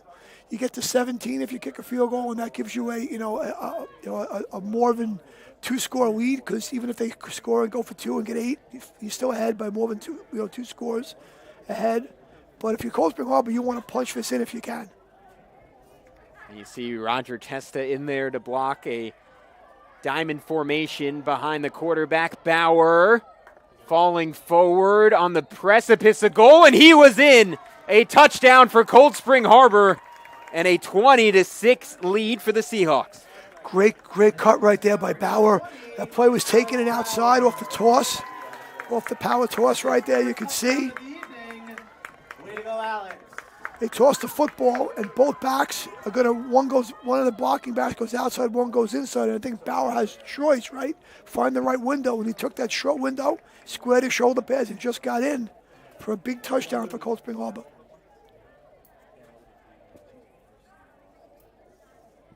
Bauer again, a big game a week ago with that kickoff return for a touchdown. Even bigger game this time around, and he has been backed up by his kicker, Michael Schmidt, 3 for 3 on those extra points. The Seahawks lead it by 15 on the Varsity Media Sports Network, presented by Orland and Cohen. You're watching the Varsity Media Sports Network, the home for New York high school sports. High school football fans, Varsity Media is bringing exciting, exclusive content to you for the 2022 season. Introducing the Varsity Media Pass, available on iOS and Android. Accessible all season long, the Varsity Media Pass features game highlights, weekly podcasts, A clash of styles out in Setauket. We love those differing styles, right? top 10 plays of the week, player interviews, and so much more. Head to varsitymediapass.com to download the app and start enjoying content only Varsity Media can bring.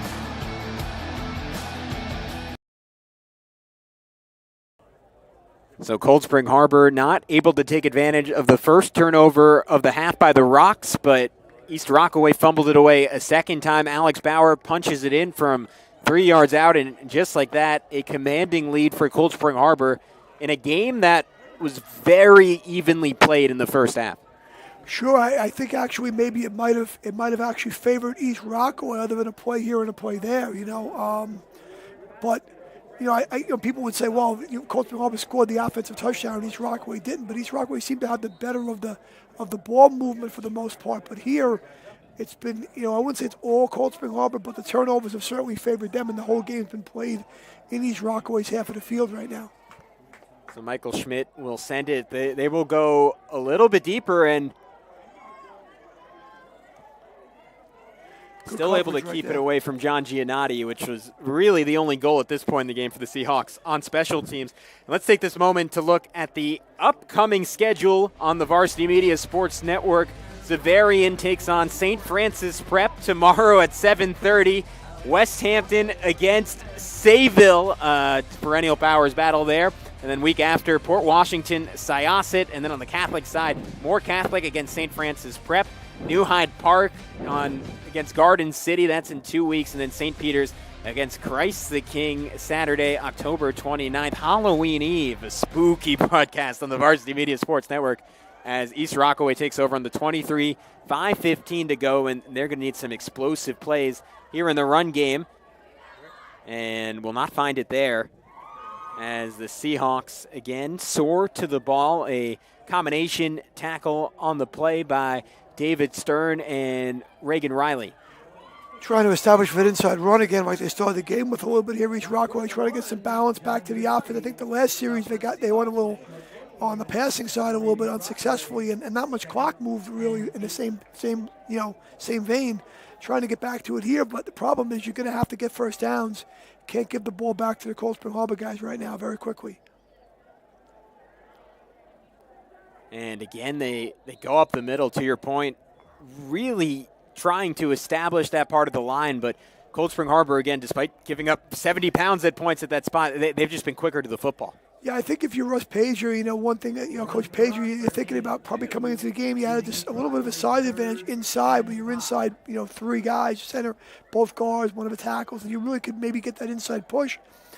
Cold Spring Harbor really hasn't really given it to you too much. And I think as a coach, it definitely throws you off a little bit when you expect to maybe get out of a scouting report or a plan doesn't come to fruition. And you have to find some other things that work right now. So 3rd and 4 from the 29. Now they attack outside. It's Cortazar sprinting to the corner, and he'll have first down yardage and get out of bounds. Yeah, good run by Cortazar then, knowing exactly what he needed to get the first down, get the extra yardage, and run for width.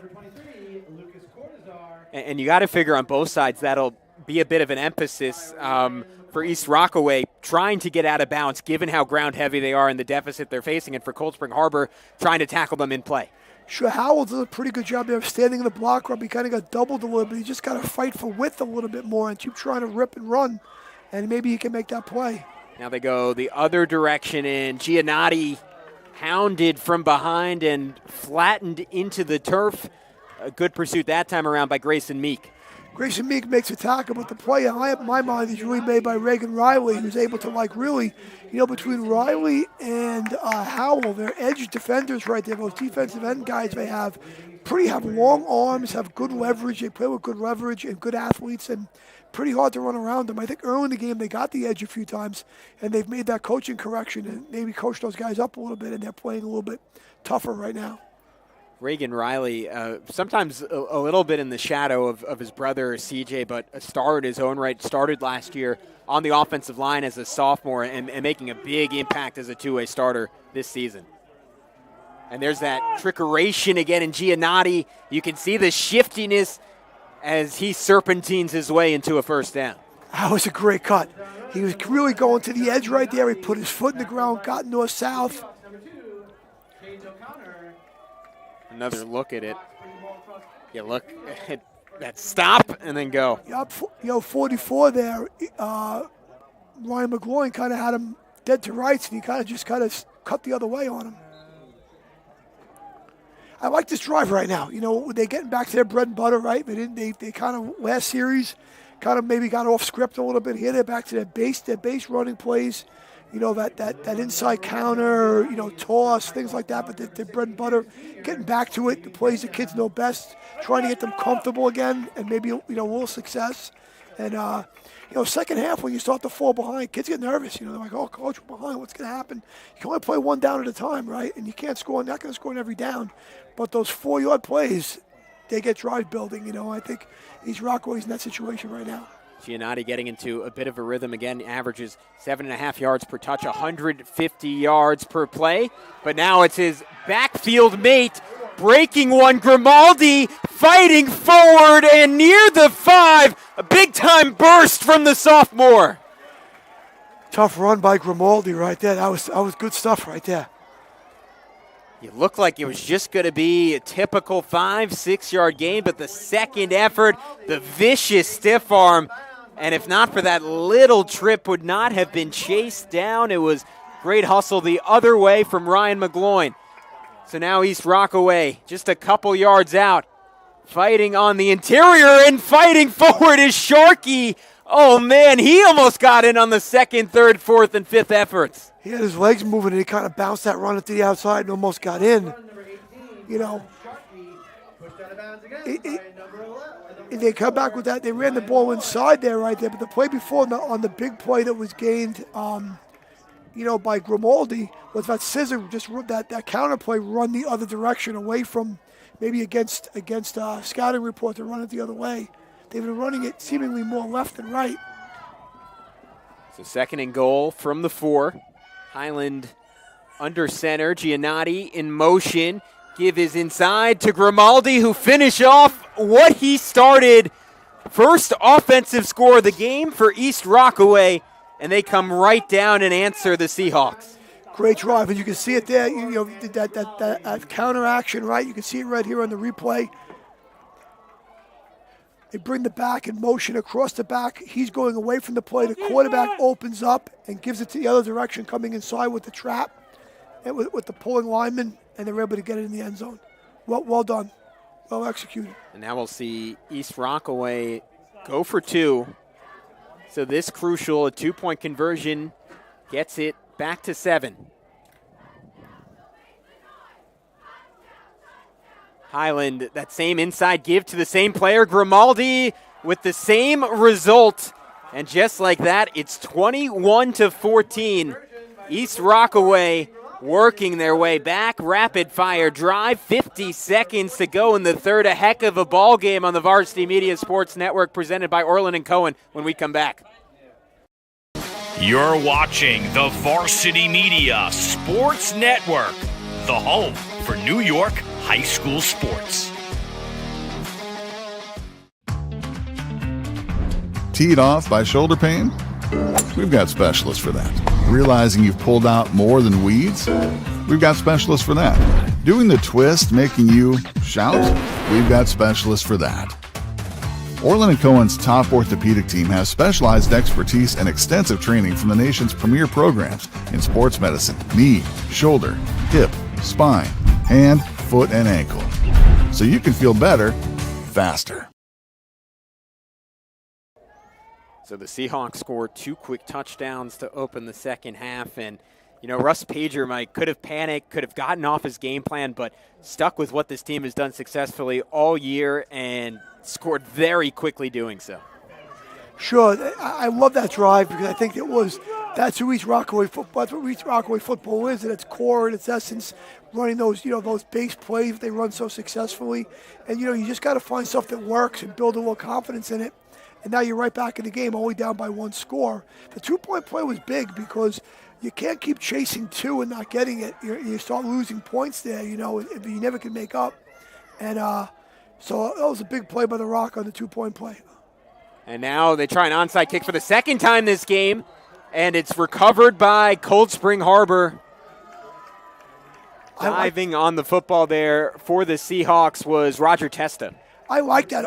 Good play by Roger Testa right there. I like that onside kick right there, that hop up. When everybody's got different jobs, right? On the kickoff team, somebody's supposed to make some collisions right there, and someone's supposed to get the ball, and that was pretty close. I like that. There's some work been put into that. That was pretty good. To your point, they got the collision they wanted, right? Alex Bauer was the initial Seahawk to touch it. They hit him. It was up for grabs, and just kind of luck of the draw at that point happened to bounce to Testa. Sure, usually it's the edge guy by the sidelines to bat it in, keep it in the guy, and then there's, everyone's got jobs when you live in that onside kick world, and that was pretty good. It was very close. Second time they've attempted it this game. Will set up good starting field position for Cold Spring Harbor, but Bauer will have little room on the carry. Yeah, he churned a little bit, though. I thought he had a lot of early contact. He churned a little bit and got almost 3. It's not a bad first down play. 3-3-3. Maybe you get 4 and 1, and you're at a first down. So, they're at the 50-yard line right now. It was Devin Hickam on the tackle, as the Seahawks look like they want to talk things over. So we will. Yeah, go ahead, Mike. Yeah, let's play the quarter. Looks like there. So we got a fantastic finish coming here, Gavin. 21-14, the lead for Cold Spring Harbor. 2 touchdowns, 3 turnovers, an exciting third. What will the fourth bring? We'll find out next on the Varsity Media Sports Network, presented by Orland & Cohen.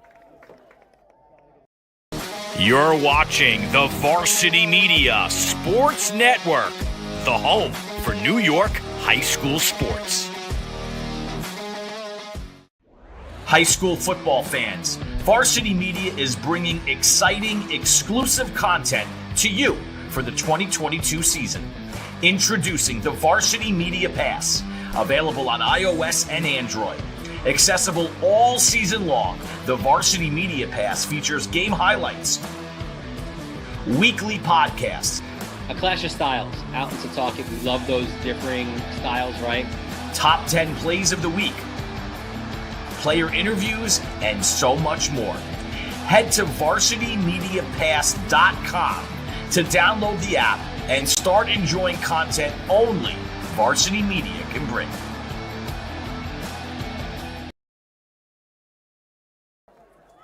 So as the fourth quarter begins, a 2nd and 7 for Cold Spring Harbor at midfield, and a defensive stop from John Giannotti shooting into the backfield for the TFL. Yeah, that gets the Cold Spring Harbor guys off schedule a little bit right there. The 3rd and 9 and change, and a big play by the Rocks on defense by Giannotti. Giannotti, despite missing that Seaford game, leads the team with 30 tackles, also has half a sack, 2 interceptions on the field. Truly a kid who does it all. It's a very good, typical, high school football player, can do everything. Offense, defense, specials, 3-way guy. So 3rd and 9 from the 48. We've seen Cold Spring Harbor try and attack the perimeter with Caden O'Connor a couple times. Do you think they go that direction here? You got 2 safeties back now, so you're in probably like a 2-man or quarters coverage right now. Bruno under some heat, able to escape it for a second, trying to run away, will not, as he's chased down by the star of the last offensive drive for East Rockaway, Anthony Grimaldi. Good pursuit. He didn't really have anybody open as the play developed, I don't think. There are 2 safeties back there, so it looks like it was, 2-man, man under with 2 deep. So it's hard to throw that ball deep there. So it'll be a 4th and 5, and quick decision from Cold Spring Harbor as they will punt it away up a touchdown with just under 10.5 minutes to go in this ball game. Bruno to kick it. Another good one from the sophomore. We'll take a favorable Seahawk bounce, and we'll stop right at the 15. Good defensive series right there by East Rockaway. 3 and out, getting the ball back. But the problem is there, though, Gavin, the field was kind of flipped on the onside kick, right? So now they're starting from pretty deep in their own territory. Nothing they can't overcome, but it does make the field very long when you're giving the other team the ball at the 50-yard line, So it did get the needed stop. They have the ball, 10-14 in the 4th quarter. And see how this unfolds here. I think East Rock's going to go back to that bread and butter type of stuff they were running before. That counter, toss, their base plays. And you've been prefacing this all game. You run those plays over and over again, even when they're only getting 2 or 3 yards for the 4th quarter, because you're going to start breaking them now, or at least that's the intent. Exactly. And you get almost 4 there, And Caden O'Connor on the tackle, and not what you want to see if you're the Cold Spring Harbor sideline, as he looks a little banged up on the play. So we will take a break on the Varsity Media Sports Network as O'Connor gets looked at, presented by Orland & Cohen. If you're an event organizer looking for a media company to cover live streaming, action photography, and game video for your event, look no further. Varsity Media travels throughout the Northeast covering weekend tournaments, showcases, and championships. Contact us today to learn about our services and packages at 516-403-2050 or visit us online at varsitymedia.net. So O'Connor able to walk off the field under his own power, but again, it's just been that kind of season for Cold Spring Harbor. I think snake bitten may be the only way to describe it. And a 2nd and 5 coming up for East Rockaway from their own 18. Hopefully he'll be okay. And squirting through the middle of the line for East Rockaway that time, it was Giannotti. Close to 1st down yardage. Stopped by Cold Spring Harbor, number 44, Ryan LeMoyne. So 3rd and a little less than 1.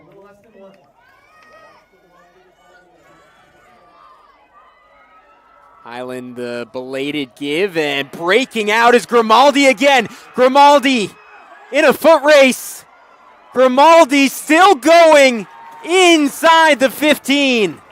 Same play. If it's not broke, don't attempt to fix it. Give it Grimaldi on that counter play right there. Some good blocking up front. He does the rest. And Grimaldi, coming into this ball game, had just 16 carries for 80 yards on the year. We don't have live statistics. He has to be past 80 yards on this game on just 5 carries. Certainly does, and good touchdown saving tackle by Kyle O'Grady right there. Gives them the ball on, I think it's about the 16-yard line, right? Ball on the 17 officially, at 1st and 10 obviously. From there for East Rockaway. Highland with no one in back of him, a quick toss. Giannotti battling. Giannotti just squeezes through and gets about 3 right there, and just that's what we're talking about, right? Are they wearing the defense down a little bit? Gain of 2, leaving the Rocks, 2nd and 8. We always say, is the other team getting stronger, or realistically, is the other team getting weaker, right? Are they tiring fatigue, Both teams have a large number of players playing both ways.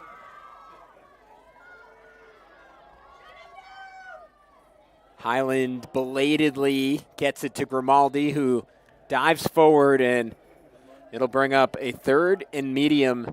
Maybe the play of the ball game so far.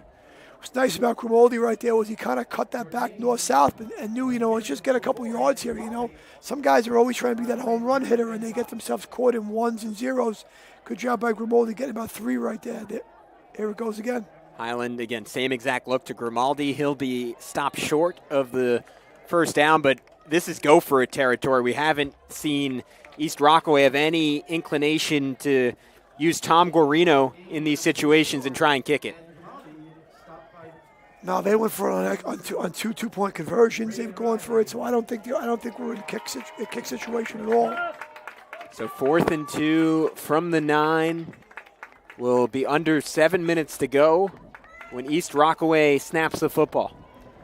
I think the key here defensively is, if they can get a first down, just tackle. You don't have to run more plays. Don't bend a little bit, but don't give up the big play. Highland, the toss. Giannotti up the middle. Cold Spring Harbor initially looked like they might have stopped him just short. We'll wait. All depends, if a side drive, one comes in from one side and one comes in from the other. One has it, maybe a little different than the other. We'll see here. Still no motion from the officials. Seems like it's a first down with the offense staying on the field. Neither team got too excited, though, right? Usually one team's a little excited, one's a little dejected. Nobody was like, everyone's like, Looks like they're going to measure. Sure. And that's why. So we will see high drama here at Cold Spring Harbor High School. Short. And just short, so Cold Spring Harbor will take over deep in their own territory. But what a big-time stop for the Seahawks as we take another look. Came with that short toss. Even the quarterback is in the blocking scheme on the short toss.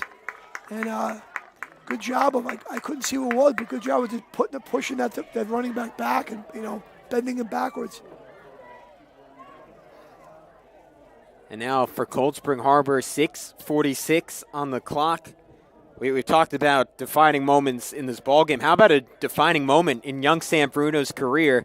This is what you dream of as a quarterback. Obviously the comeback drive, but also the clock-killing drive, taking a whole lot of time off, churning out first down after first down, and sealing up a ballgame. Well, deep in your own end, the first thing you want to do is try to get 2 first downs. So right now, if you get 2 first downs, Gavin, you're starting around your 9-yard line, right? I think that's where they started from, 9 to 10-yard line. And so 2 first downs would get you maybe to at least the 35-yard line or so. But if you had to punt, you're punting from maybe the 40, around that range. 2 first downs give you, and then maybe you flip the field on the special teams play. So getting 2 first downs here, I think, would be paramount if you're Cold Spring Harbor. Obviously, if you're East Rock and you can get a stop here, you can get the ball back in pretty good field position. So 2nd and 5 from the 13. Bruno the give off again. And not much for Bauer on the play as Grimaldi teamed up on the tackle with Giannotti. Got about a yard only there. And I think if you're Coach Bedreski, there's a risk-reward, situation going on here. Right. Is how much risk do you want to take for the reward, and you have a 10th grader playing quarterback fairly deep in your own end. What am I calling? Am I making him win the game, or what plays am I calling right now? Trying to keep the pressure off of him to have to make a big play, and or prevent the turnover, and he's certainly capable of making plays, but as a young guy, you want to be able to give him something manageable to work with.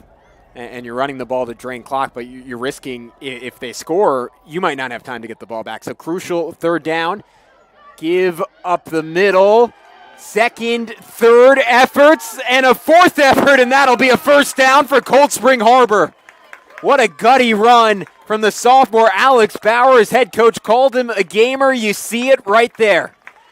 He's a tough young man. He could be tired after the game. He'll be sore in the morning, but right now that was a huge first down. And there's a little bit of a difference between, tackling with your pads and driving the runner back for Cold Spring Harbor did last series and maybe absorbing it and pulling them down and going the other way. It's a big difference right there. And it makes huge first down. That's I would say, depending if East Rockaway is going to use their timeouts, so think about it. But if you don't use timeouts, that's a 2 to 2.5 minute first down. And hard for East Rockaway to do, obviously, given how predominantly run-heavy their offense is. Bauer, maybe 3 this time around. Big number 77, Chris Becker in on the tackle for East Rockaway. Becker, we've touched on in this game, but I wanted to get to a quote his head coach, Russ Pager, had on him. He called him a dancing teddy bear in there. I've never heard that phrasing before, but the point being Chris Becker is an absolute beast. Very, very good lineman and tough to block. And every time they try to run inside, if they've been doubling him routinely, if you don't double him, you're going to be in trouble. And in their scheme, they've been getting a double team on him. And, that's what a defensive lineman's job is to do, is occupy 2 blockers and hopefully free up a linebacker or somebody else to make a play. Correction, it was a quiet teddy bear. You don't want to see Chris Becker in a dark alley. Run, left side, and a good stop from East Rockaway. Should be 3rd and maybe 6. East Rockaway here electing to preserve their timeouts right now as the clock's running. So, one thing that's a little different than the football you see on TV, especially in the NFL, that ball gets tackled and that ball's put down, they wind that clock right away. It's very, very fast, gets started right away. Wind's a little bit slower here in high school, and there's no clock, visible clock in high school in most of the fields you're at. So it's really up to the discretion of the official when that ball's going to get snapped. Put his hand up there, so he's got. And it's a toss from Bruno, a flag on the play as he got it out to Brady McKeon, who goes down at the 45. That could just about seal up this ball game if it does not come back, as there's an injured player down for the Rocks. The injured player and the penalty are not related, but I think here you might have. I hope you don't have an offensive interference or anything. I think it's defensive, but great play call though on the little bootleg action right there. If you incomplete that ball, the clock stops and you give the Rock a little bit of a benefit of an extra timeout, but a good completion and a good play, and we'll see what the official is discussing here. Additionally, hopefully that player from East Rockaway is okay. Big call from John Mendretsky. We'll tell you if it pays off in just a sec, as the officials are still talking it over. Will obviously very much change the trajectory of this game. East Rockaway in pretty decent position to get it back if the penalty's against Cold Spring Harbor. If it's the other way, this game could be all but over. East Rockaway does have those 3 timeouts. That's the one variable. They're obviously going to have to use them if it's a first down for Cold Spring Harbor. Looks like it's going to be, looks like that's going to be Coach Mendretsky is out there with the injured player. That was Coach Forbes, it looks like, speaking with the official. And he didn't react in a way that it was coming back, so I think it's going forward. I think you have defensive holding right there. Yep. That'll be declined. And it'll be first down for Cold Spring. The game isn't really over because 2:42 and East Rockaway's got 3 timeouts, so they can get the clock stopped relatively quickly here and maybe get the ball back with, 2 minutes and change left to go. And if you're Cold Spring Harbor, are you just keeping the ball on the ground here, forcing them to use those timeouts, or do you go a little riskier the direction Mendretsky just went against expectation and try and get another first down and really seal this thing up? I don't think you can really gamble too much now. I think you just got to stay the course right now and make them use their timeouts. That's what you want to make them do, because if they get the ball back, they have a longer field and a shorter clock. Time is the key to the whole thing. Testa, McKean, and Bauer in order in back of Sam Bruno. The give to Bauer. Bauer doing a nice job just staying alive. I mean, at this point, you stay on your feet. Extra 2 seconds here, 3 seconds here, all adds up, all makes a difference. Sure, until the play, if you can keep churning forward a little bit, they're not going to pull the play dead, right? So that's 1 second, 2 seconds, 2 more right there. This is the time of the game where clock management, game management, a situational football all comes into play. So there's that first timeout for East Rockaway. And remember to subscribe on YouTube. If you're watching this game, guess what? You're on YouTube. So subscribe to the Varsity Media Sports Network. Never miss another broadcast. And also follow us on all forms of social media. That includes Twitter, Instagram, Facebook. I'm hoping one day we get a TikTok. Maybe that's Ben Turchin providing some extra content for everyone. We'll see how that goes. I don't know, Mike. Would you be willing to get on there if we have a Varsity Media TikTok? I'm not really a TikTok guy. I might be a little too old for that. You didn't strike me as a TikTok guy, but I wanted to ask. I didn't want to be rude. All right, 2nd and 7 from the 42. Cold Spring Harbor presumably going to just keep it on the ground. Defensively, do you still play everything straight up? Are you trying to be maybe more aggressive in terms of run blitzing, like trying to force a loss? Like, how are you approaching this from a defensive perspective? Well, you want to be able to tackle them, right? And it's obvious, but you don't want to commit so much for if we break one tackle, it's going to be a touchdown. You don't want to give a touchdown if you can help it here. So you want to wrap up maybe the second and third man in is trying to strip the football as the man's being tackled, but you got to screw the tackle first. Give again to Bauer. Bauer falls forward for just a yard this time. That's okay. Should be 3rd and about 6. That's okay. 2:02 on the clock. That's okay for both teams, right, Gavin? It's okay for the defense to get that 1 yard and get the timeout called, and the offense just they churned it out a little bit more. So another timeout taken by the Seahawks, and again we saw them go in a different direction, go against expectation last time. That play action trickery, and we didn't really get to with everything going on that play, but we should shout out Sam Bruno because it was flawless execution. We saw them throw a very similar pass in that first half also to Brady McKean with him leaking out of the backfield, and both times Bruno, that a short pass, but not an easy one. He hit it perfectly. Sometimes the players that are wide open like that are uncovered, and the hardest ones to complete, right? It's like, you just got to get it to him. You can see it here. He's pretty open in the flat, and a little touch right there by the receiver, but to get extra yardage. But sometimes the most open guys are the hardest ones to complete because you're not throwing it, you start aiming it rather than just throwing it. And there's a big difference in playing quarterback. Do those two things. So officially a 3rd and 5 with the ball on the East Rockaway 40 at this point, with East Rockaway having just one timeout left. A first would essentially end the game. We will see. Bruno, the toss to Bauer. Bauer blocking ahead. Bauer finding the corner. Bauer first down and more. He's running down the sideline. He's not going to stop short. He's in for 6. Power toss to the wide side of the field. Blocked really well. He's able to turn the corner and score. That's one of the difficulties of a short yardage defense is, Gabby. Sometimes you get caught, and if the ball goes to a certain area of the field, you're a little short on coverage. 3rd touchdown of this ball game for Bauer. Has to be approaching 200 yards at this point. Just a monster night for the sophomore, though.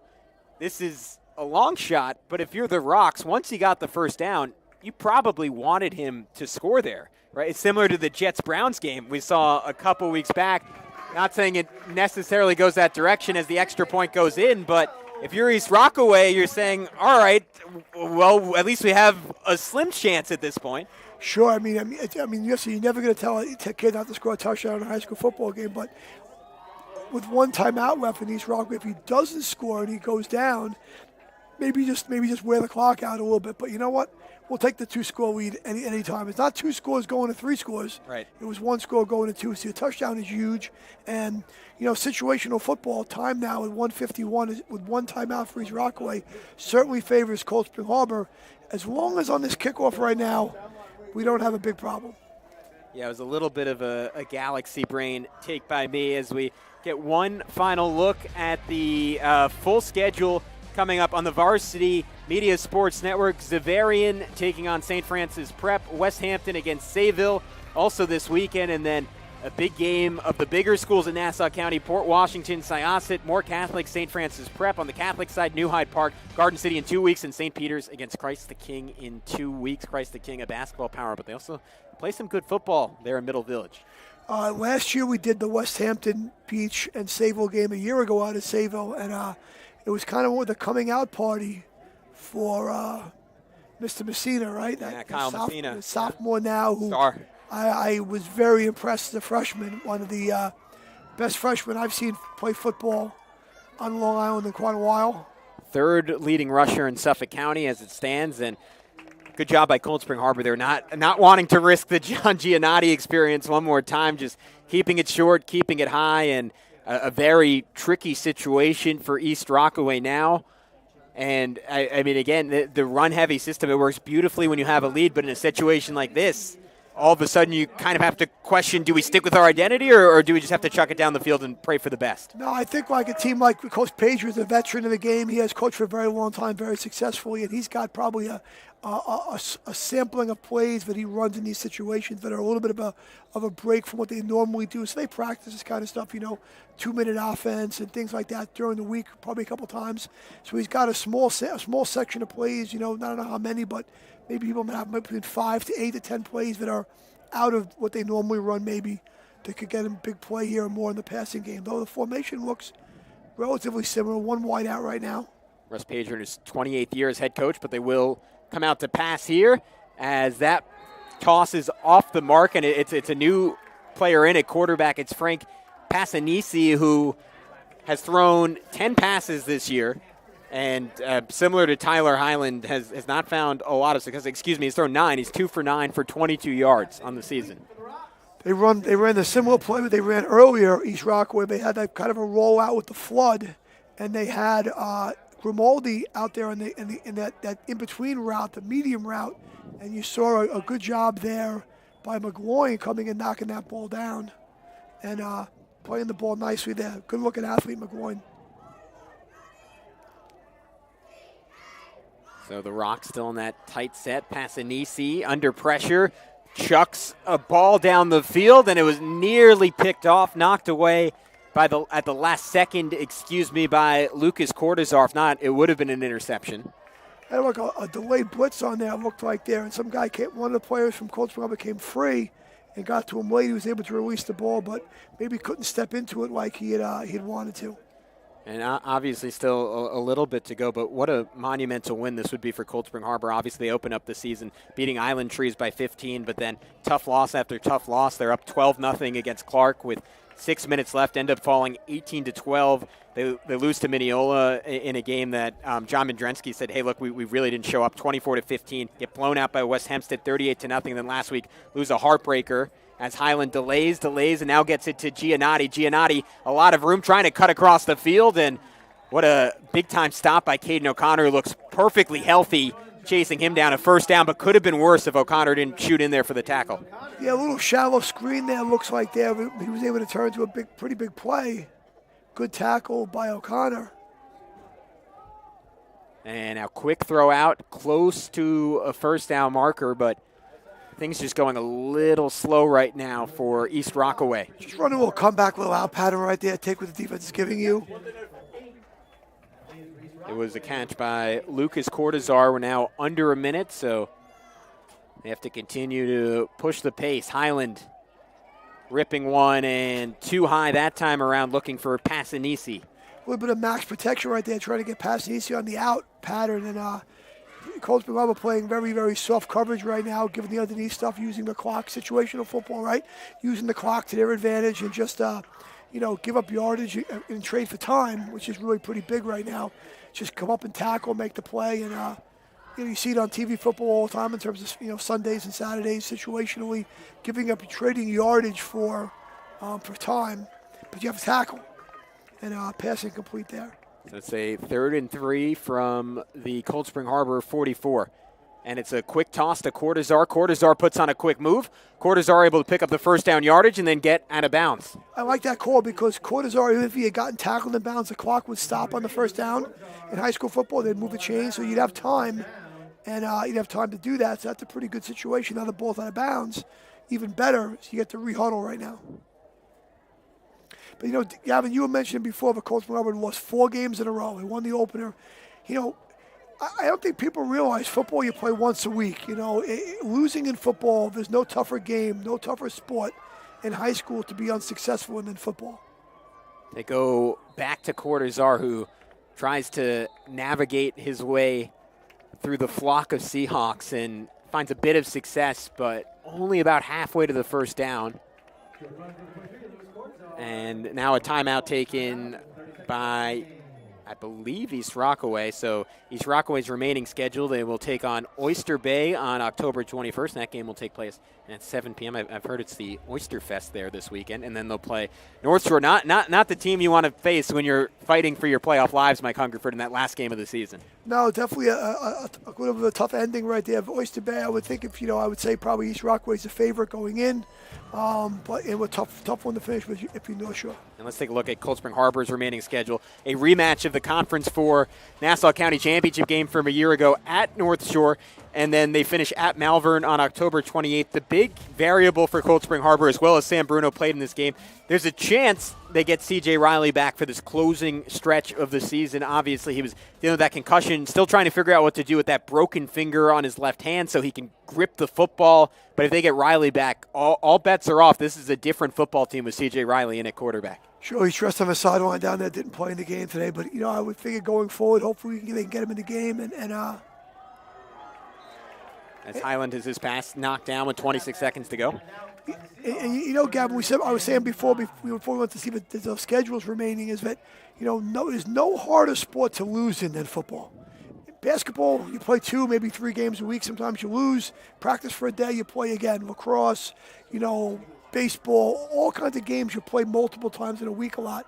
And you can get that feeling of losing out of your system. When you lose in football, you tend to get beat up physically, I give Coach Madreski and his staff a lot of credit. Losing 4 games in a row is very hard, and coming to practice every day and keep working at it. As Highland will take a shot, trying to find Giannotti, and it'll be intercepted by Kyle O'Grady, and that'll do it. Cold Spring Harbor will end their 4-game losing streak. Good job by O'Grady playing safety right there, just eyeing the quarterback. It looks like they have a little bit of a man under 2 deep situation going right now. There's a man on that deeper receiver, and O'Grady's just reading the quarterback, comes out of center field and makes the play on the ball, and that should be all it needs for the Coach Spring Harbor to get the win. And Coach Madreski, like I was saying, battled through 4 weeks of losing, and guys, keep working. We'll get it. And you got it here tonight. Maybe you're getting a little more healthy at some of your positions, getting C.J. Riley back, maybe just in time. And if you Coach Pager's group, you go back and you battle, and there's probably a lot of plays in the film you can watch and make some corrections on, and keep moving forward and try to battle for that last playoff spot, that 7-8 spot over the next 2 weeks. And if you're Cold Spring Harbor and you're looking for a silver lining for all those injuries, right, it is the emergence of these young guys. We said Alex Bauer. This was a star-making performance from him. Sam Bruno, it wasn't necessarily spectacular, but he was steady, no crucial turnovers, made big plays when he had to. I mean, you could look at Brady McKean, too, on both sides of the ball. On and on and on. These young stars are emerging now for the Seahawks. Sure, you had a great play from, Bruno managed the game really well, made no mistakes, and made some good plays. You had obviously a huge game out of Bauer. As a 10th grader running the ball, you have a huge game. And I actually had a really good game from James Howell playing defensive end. Made some big plays at times in the game. And none of those guys are seniors, right? They're all underclassmen. And that's what you need sometimes when you're a small school with guys injured. You need some other guys to step up. And they got some big step-ups tonight and got a nice win. So Cold Spring Harbor, to your point, a star quarterback away from maybe putting it all together. Looking really good tonight, led by their young stars. East Rockaway, a chance to rebound next week. But a big-time shout-out to our entire crew here, our executive producer, Ben Turchin, our fantastic technical director carrying us through this broadcast, Chris Sweeney on camera, the spectacular Tom Dwyer, and Becca Kaziks. For Mike Hungerford, I'm Gavin Shull, signing off for Cold Spring Harbor, a big 28-14 win for the Seahawks.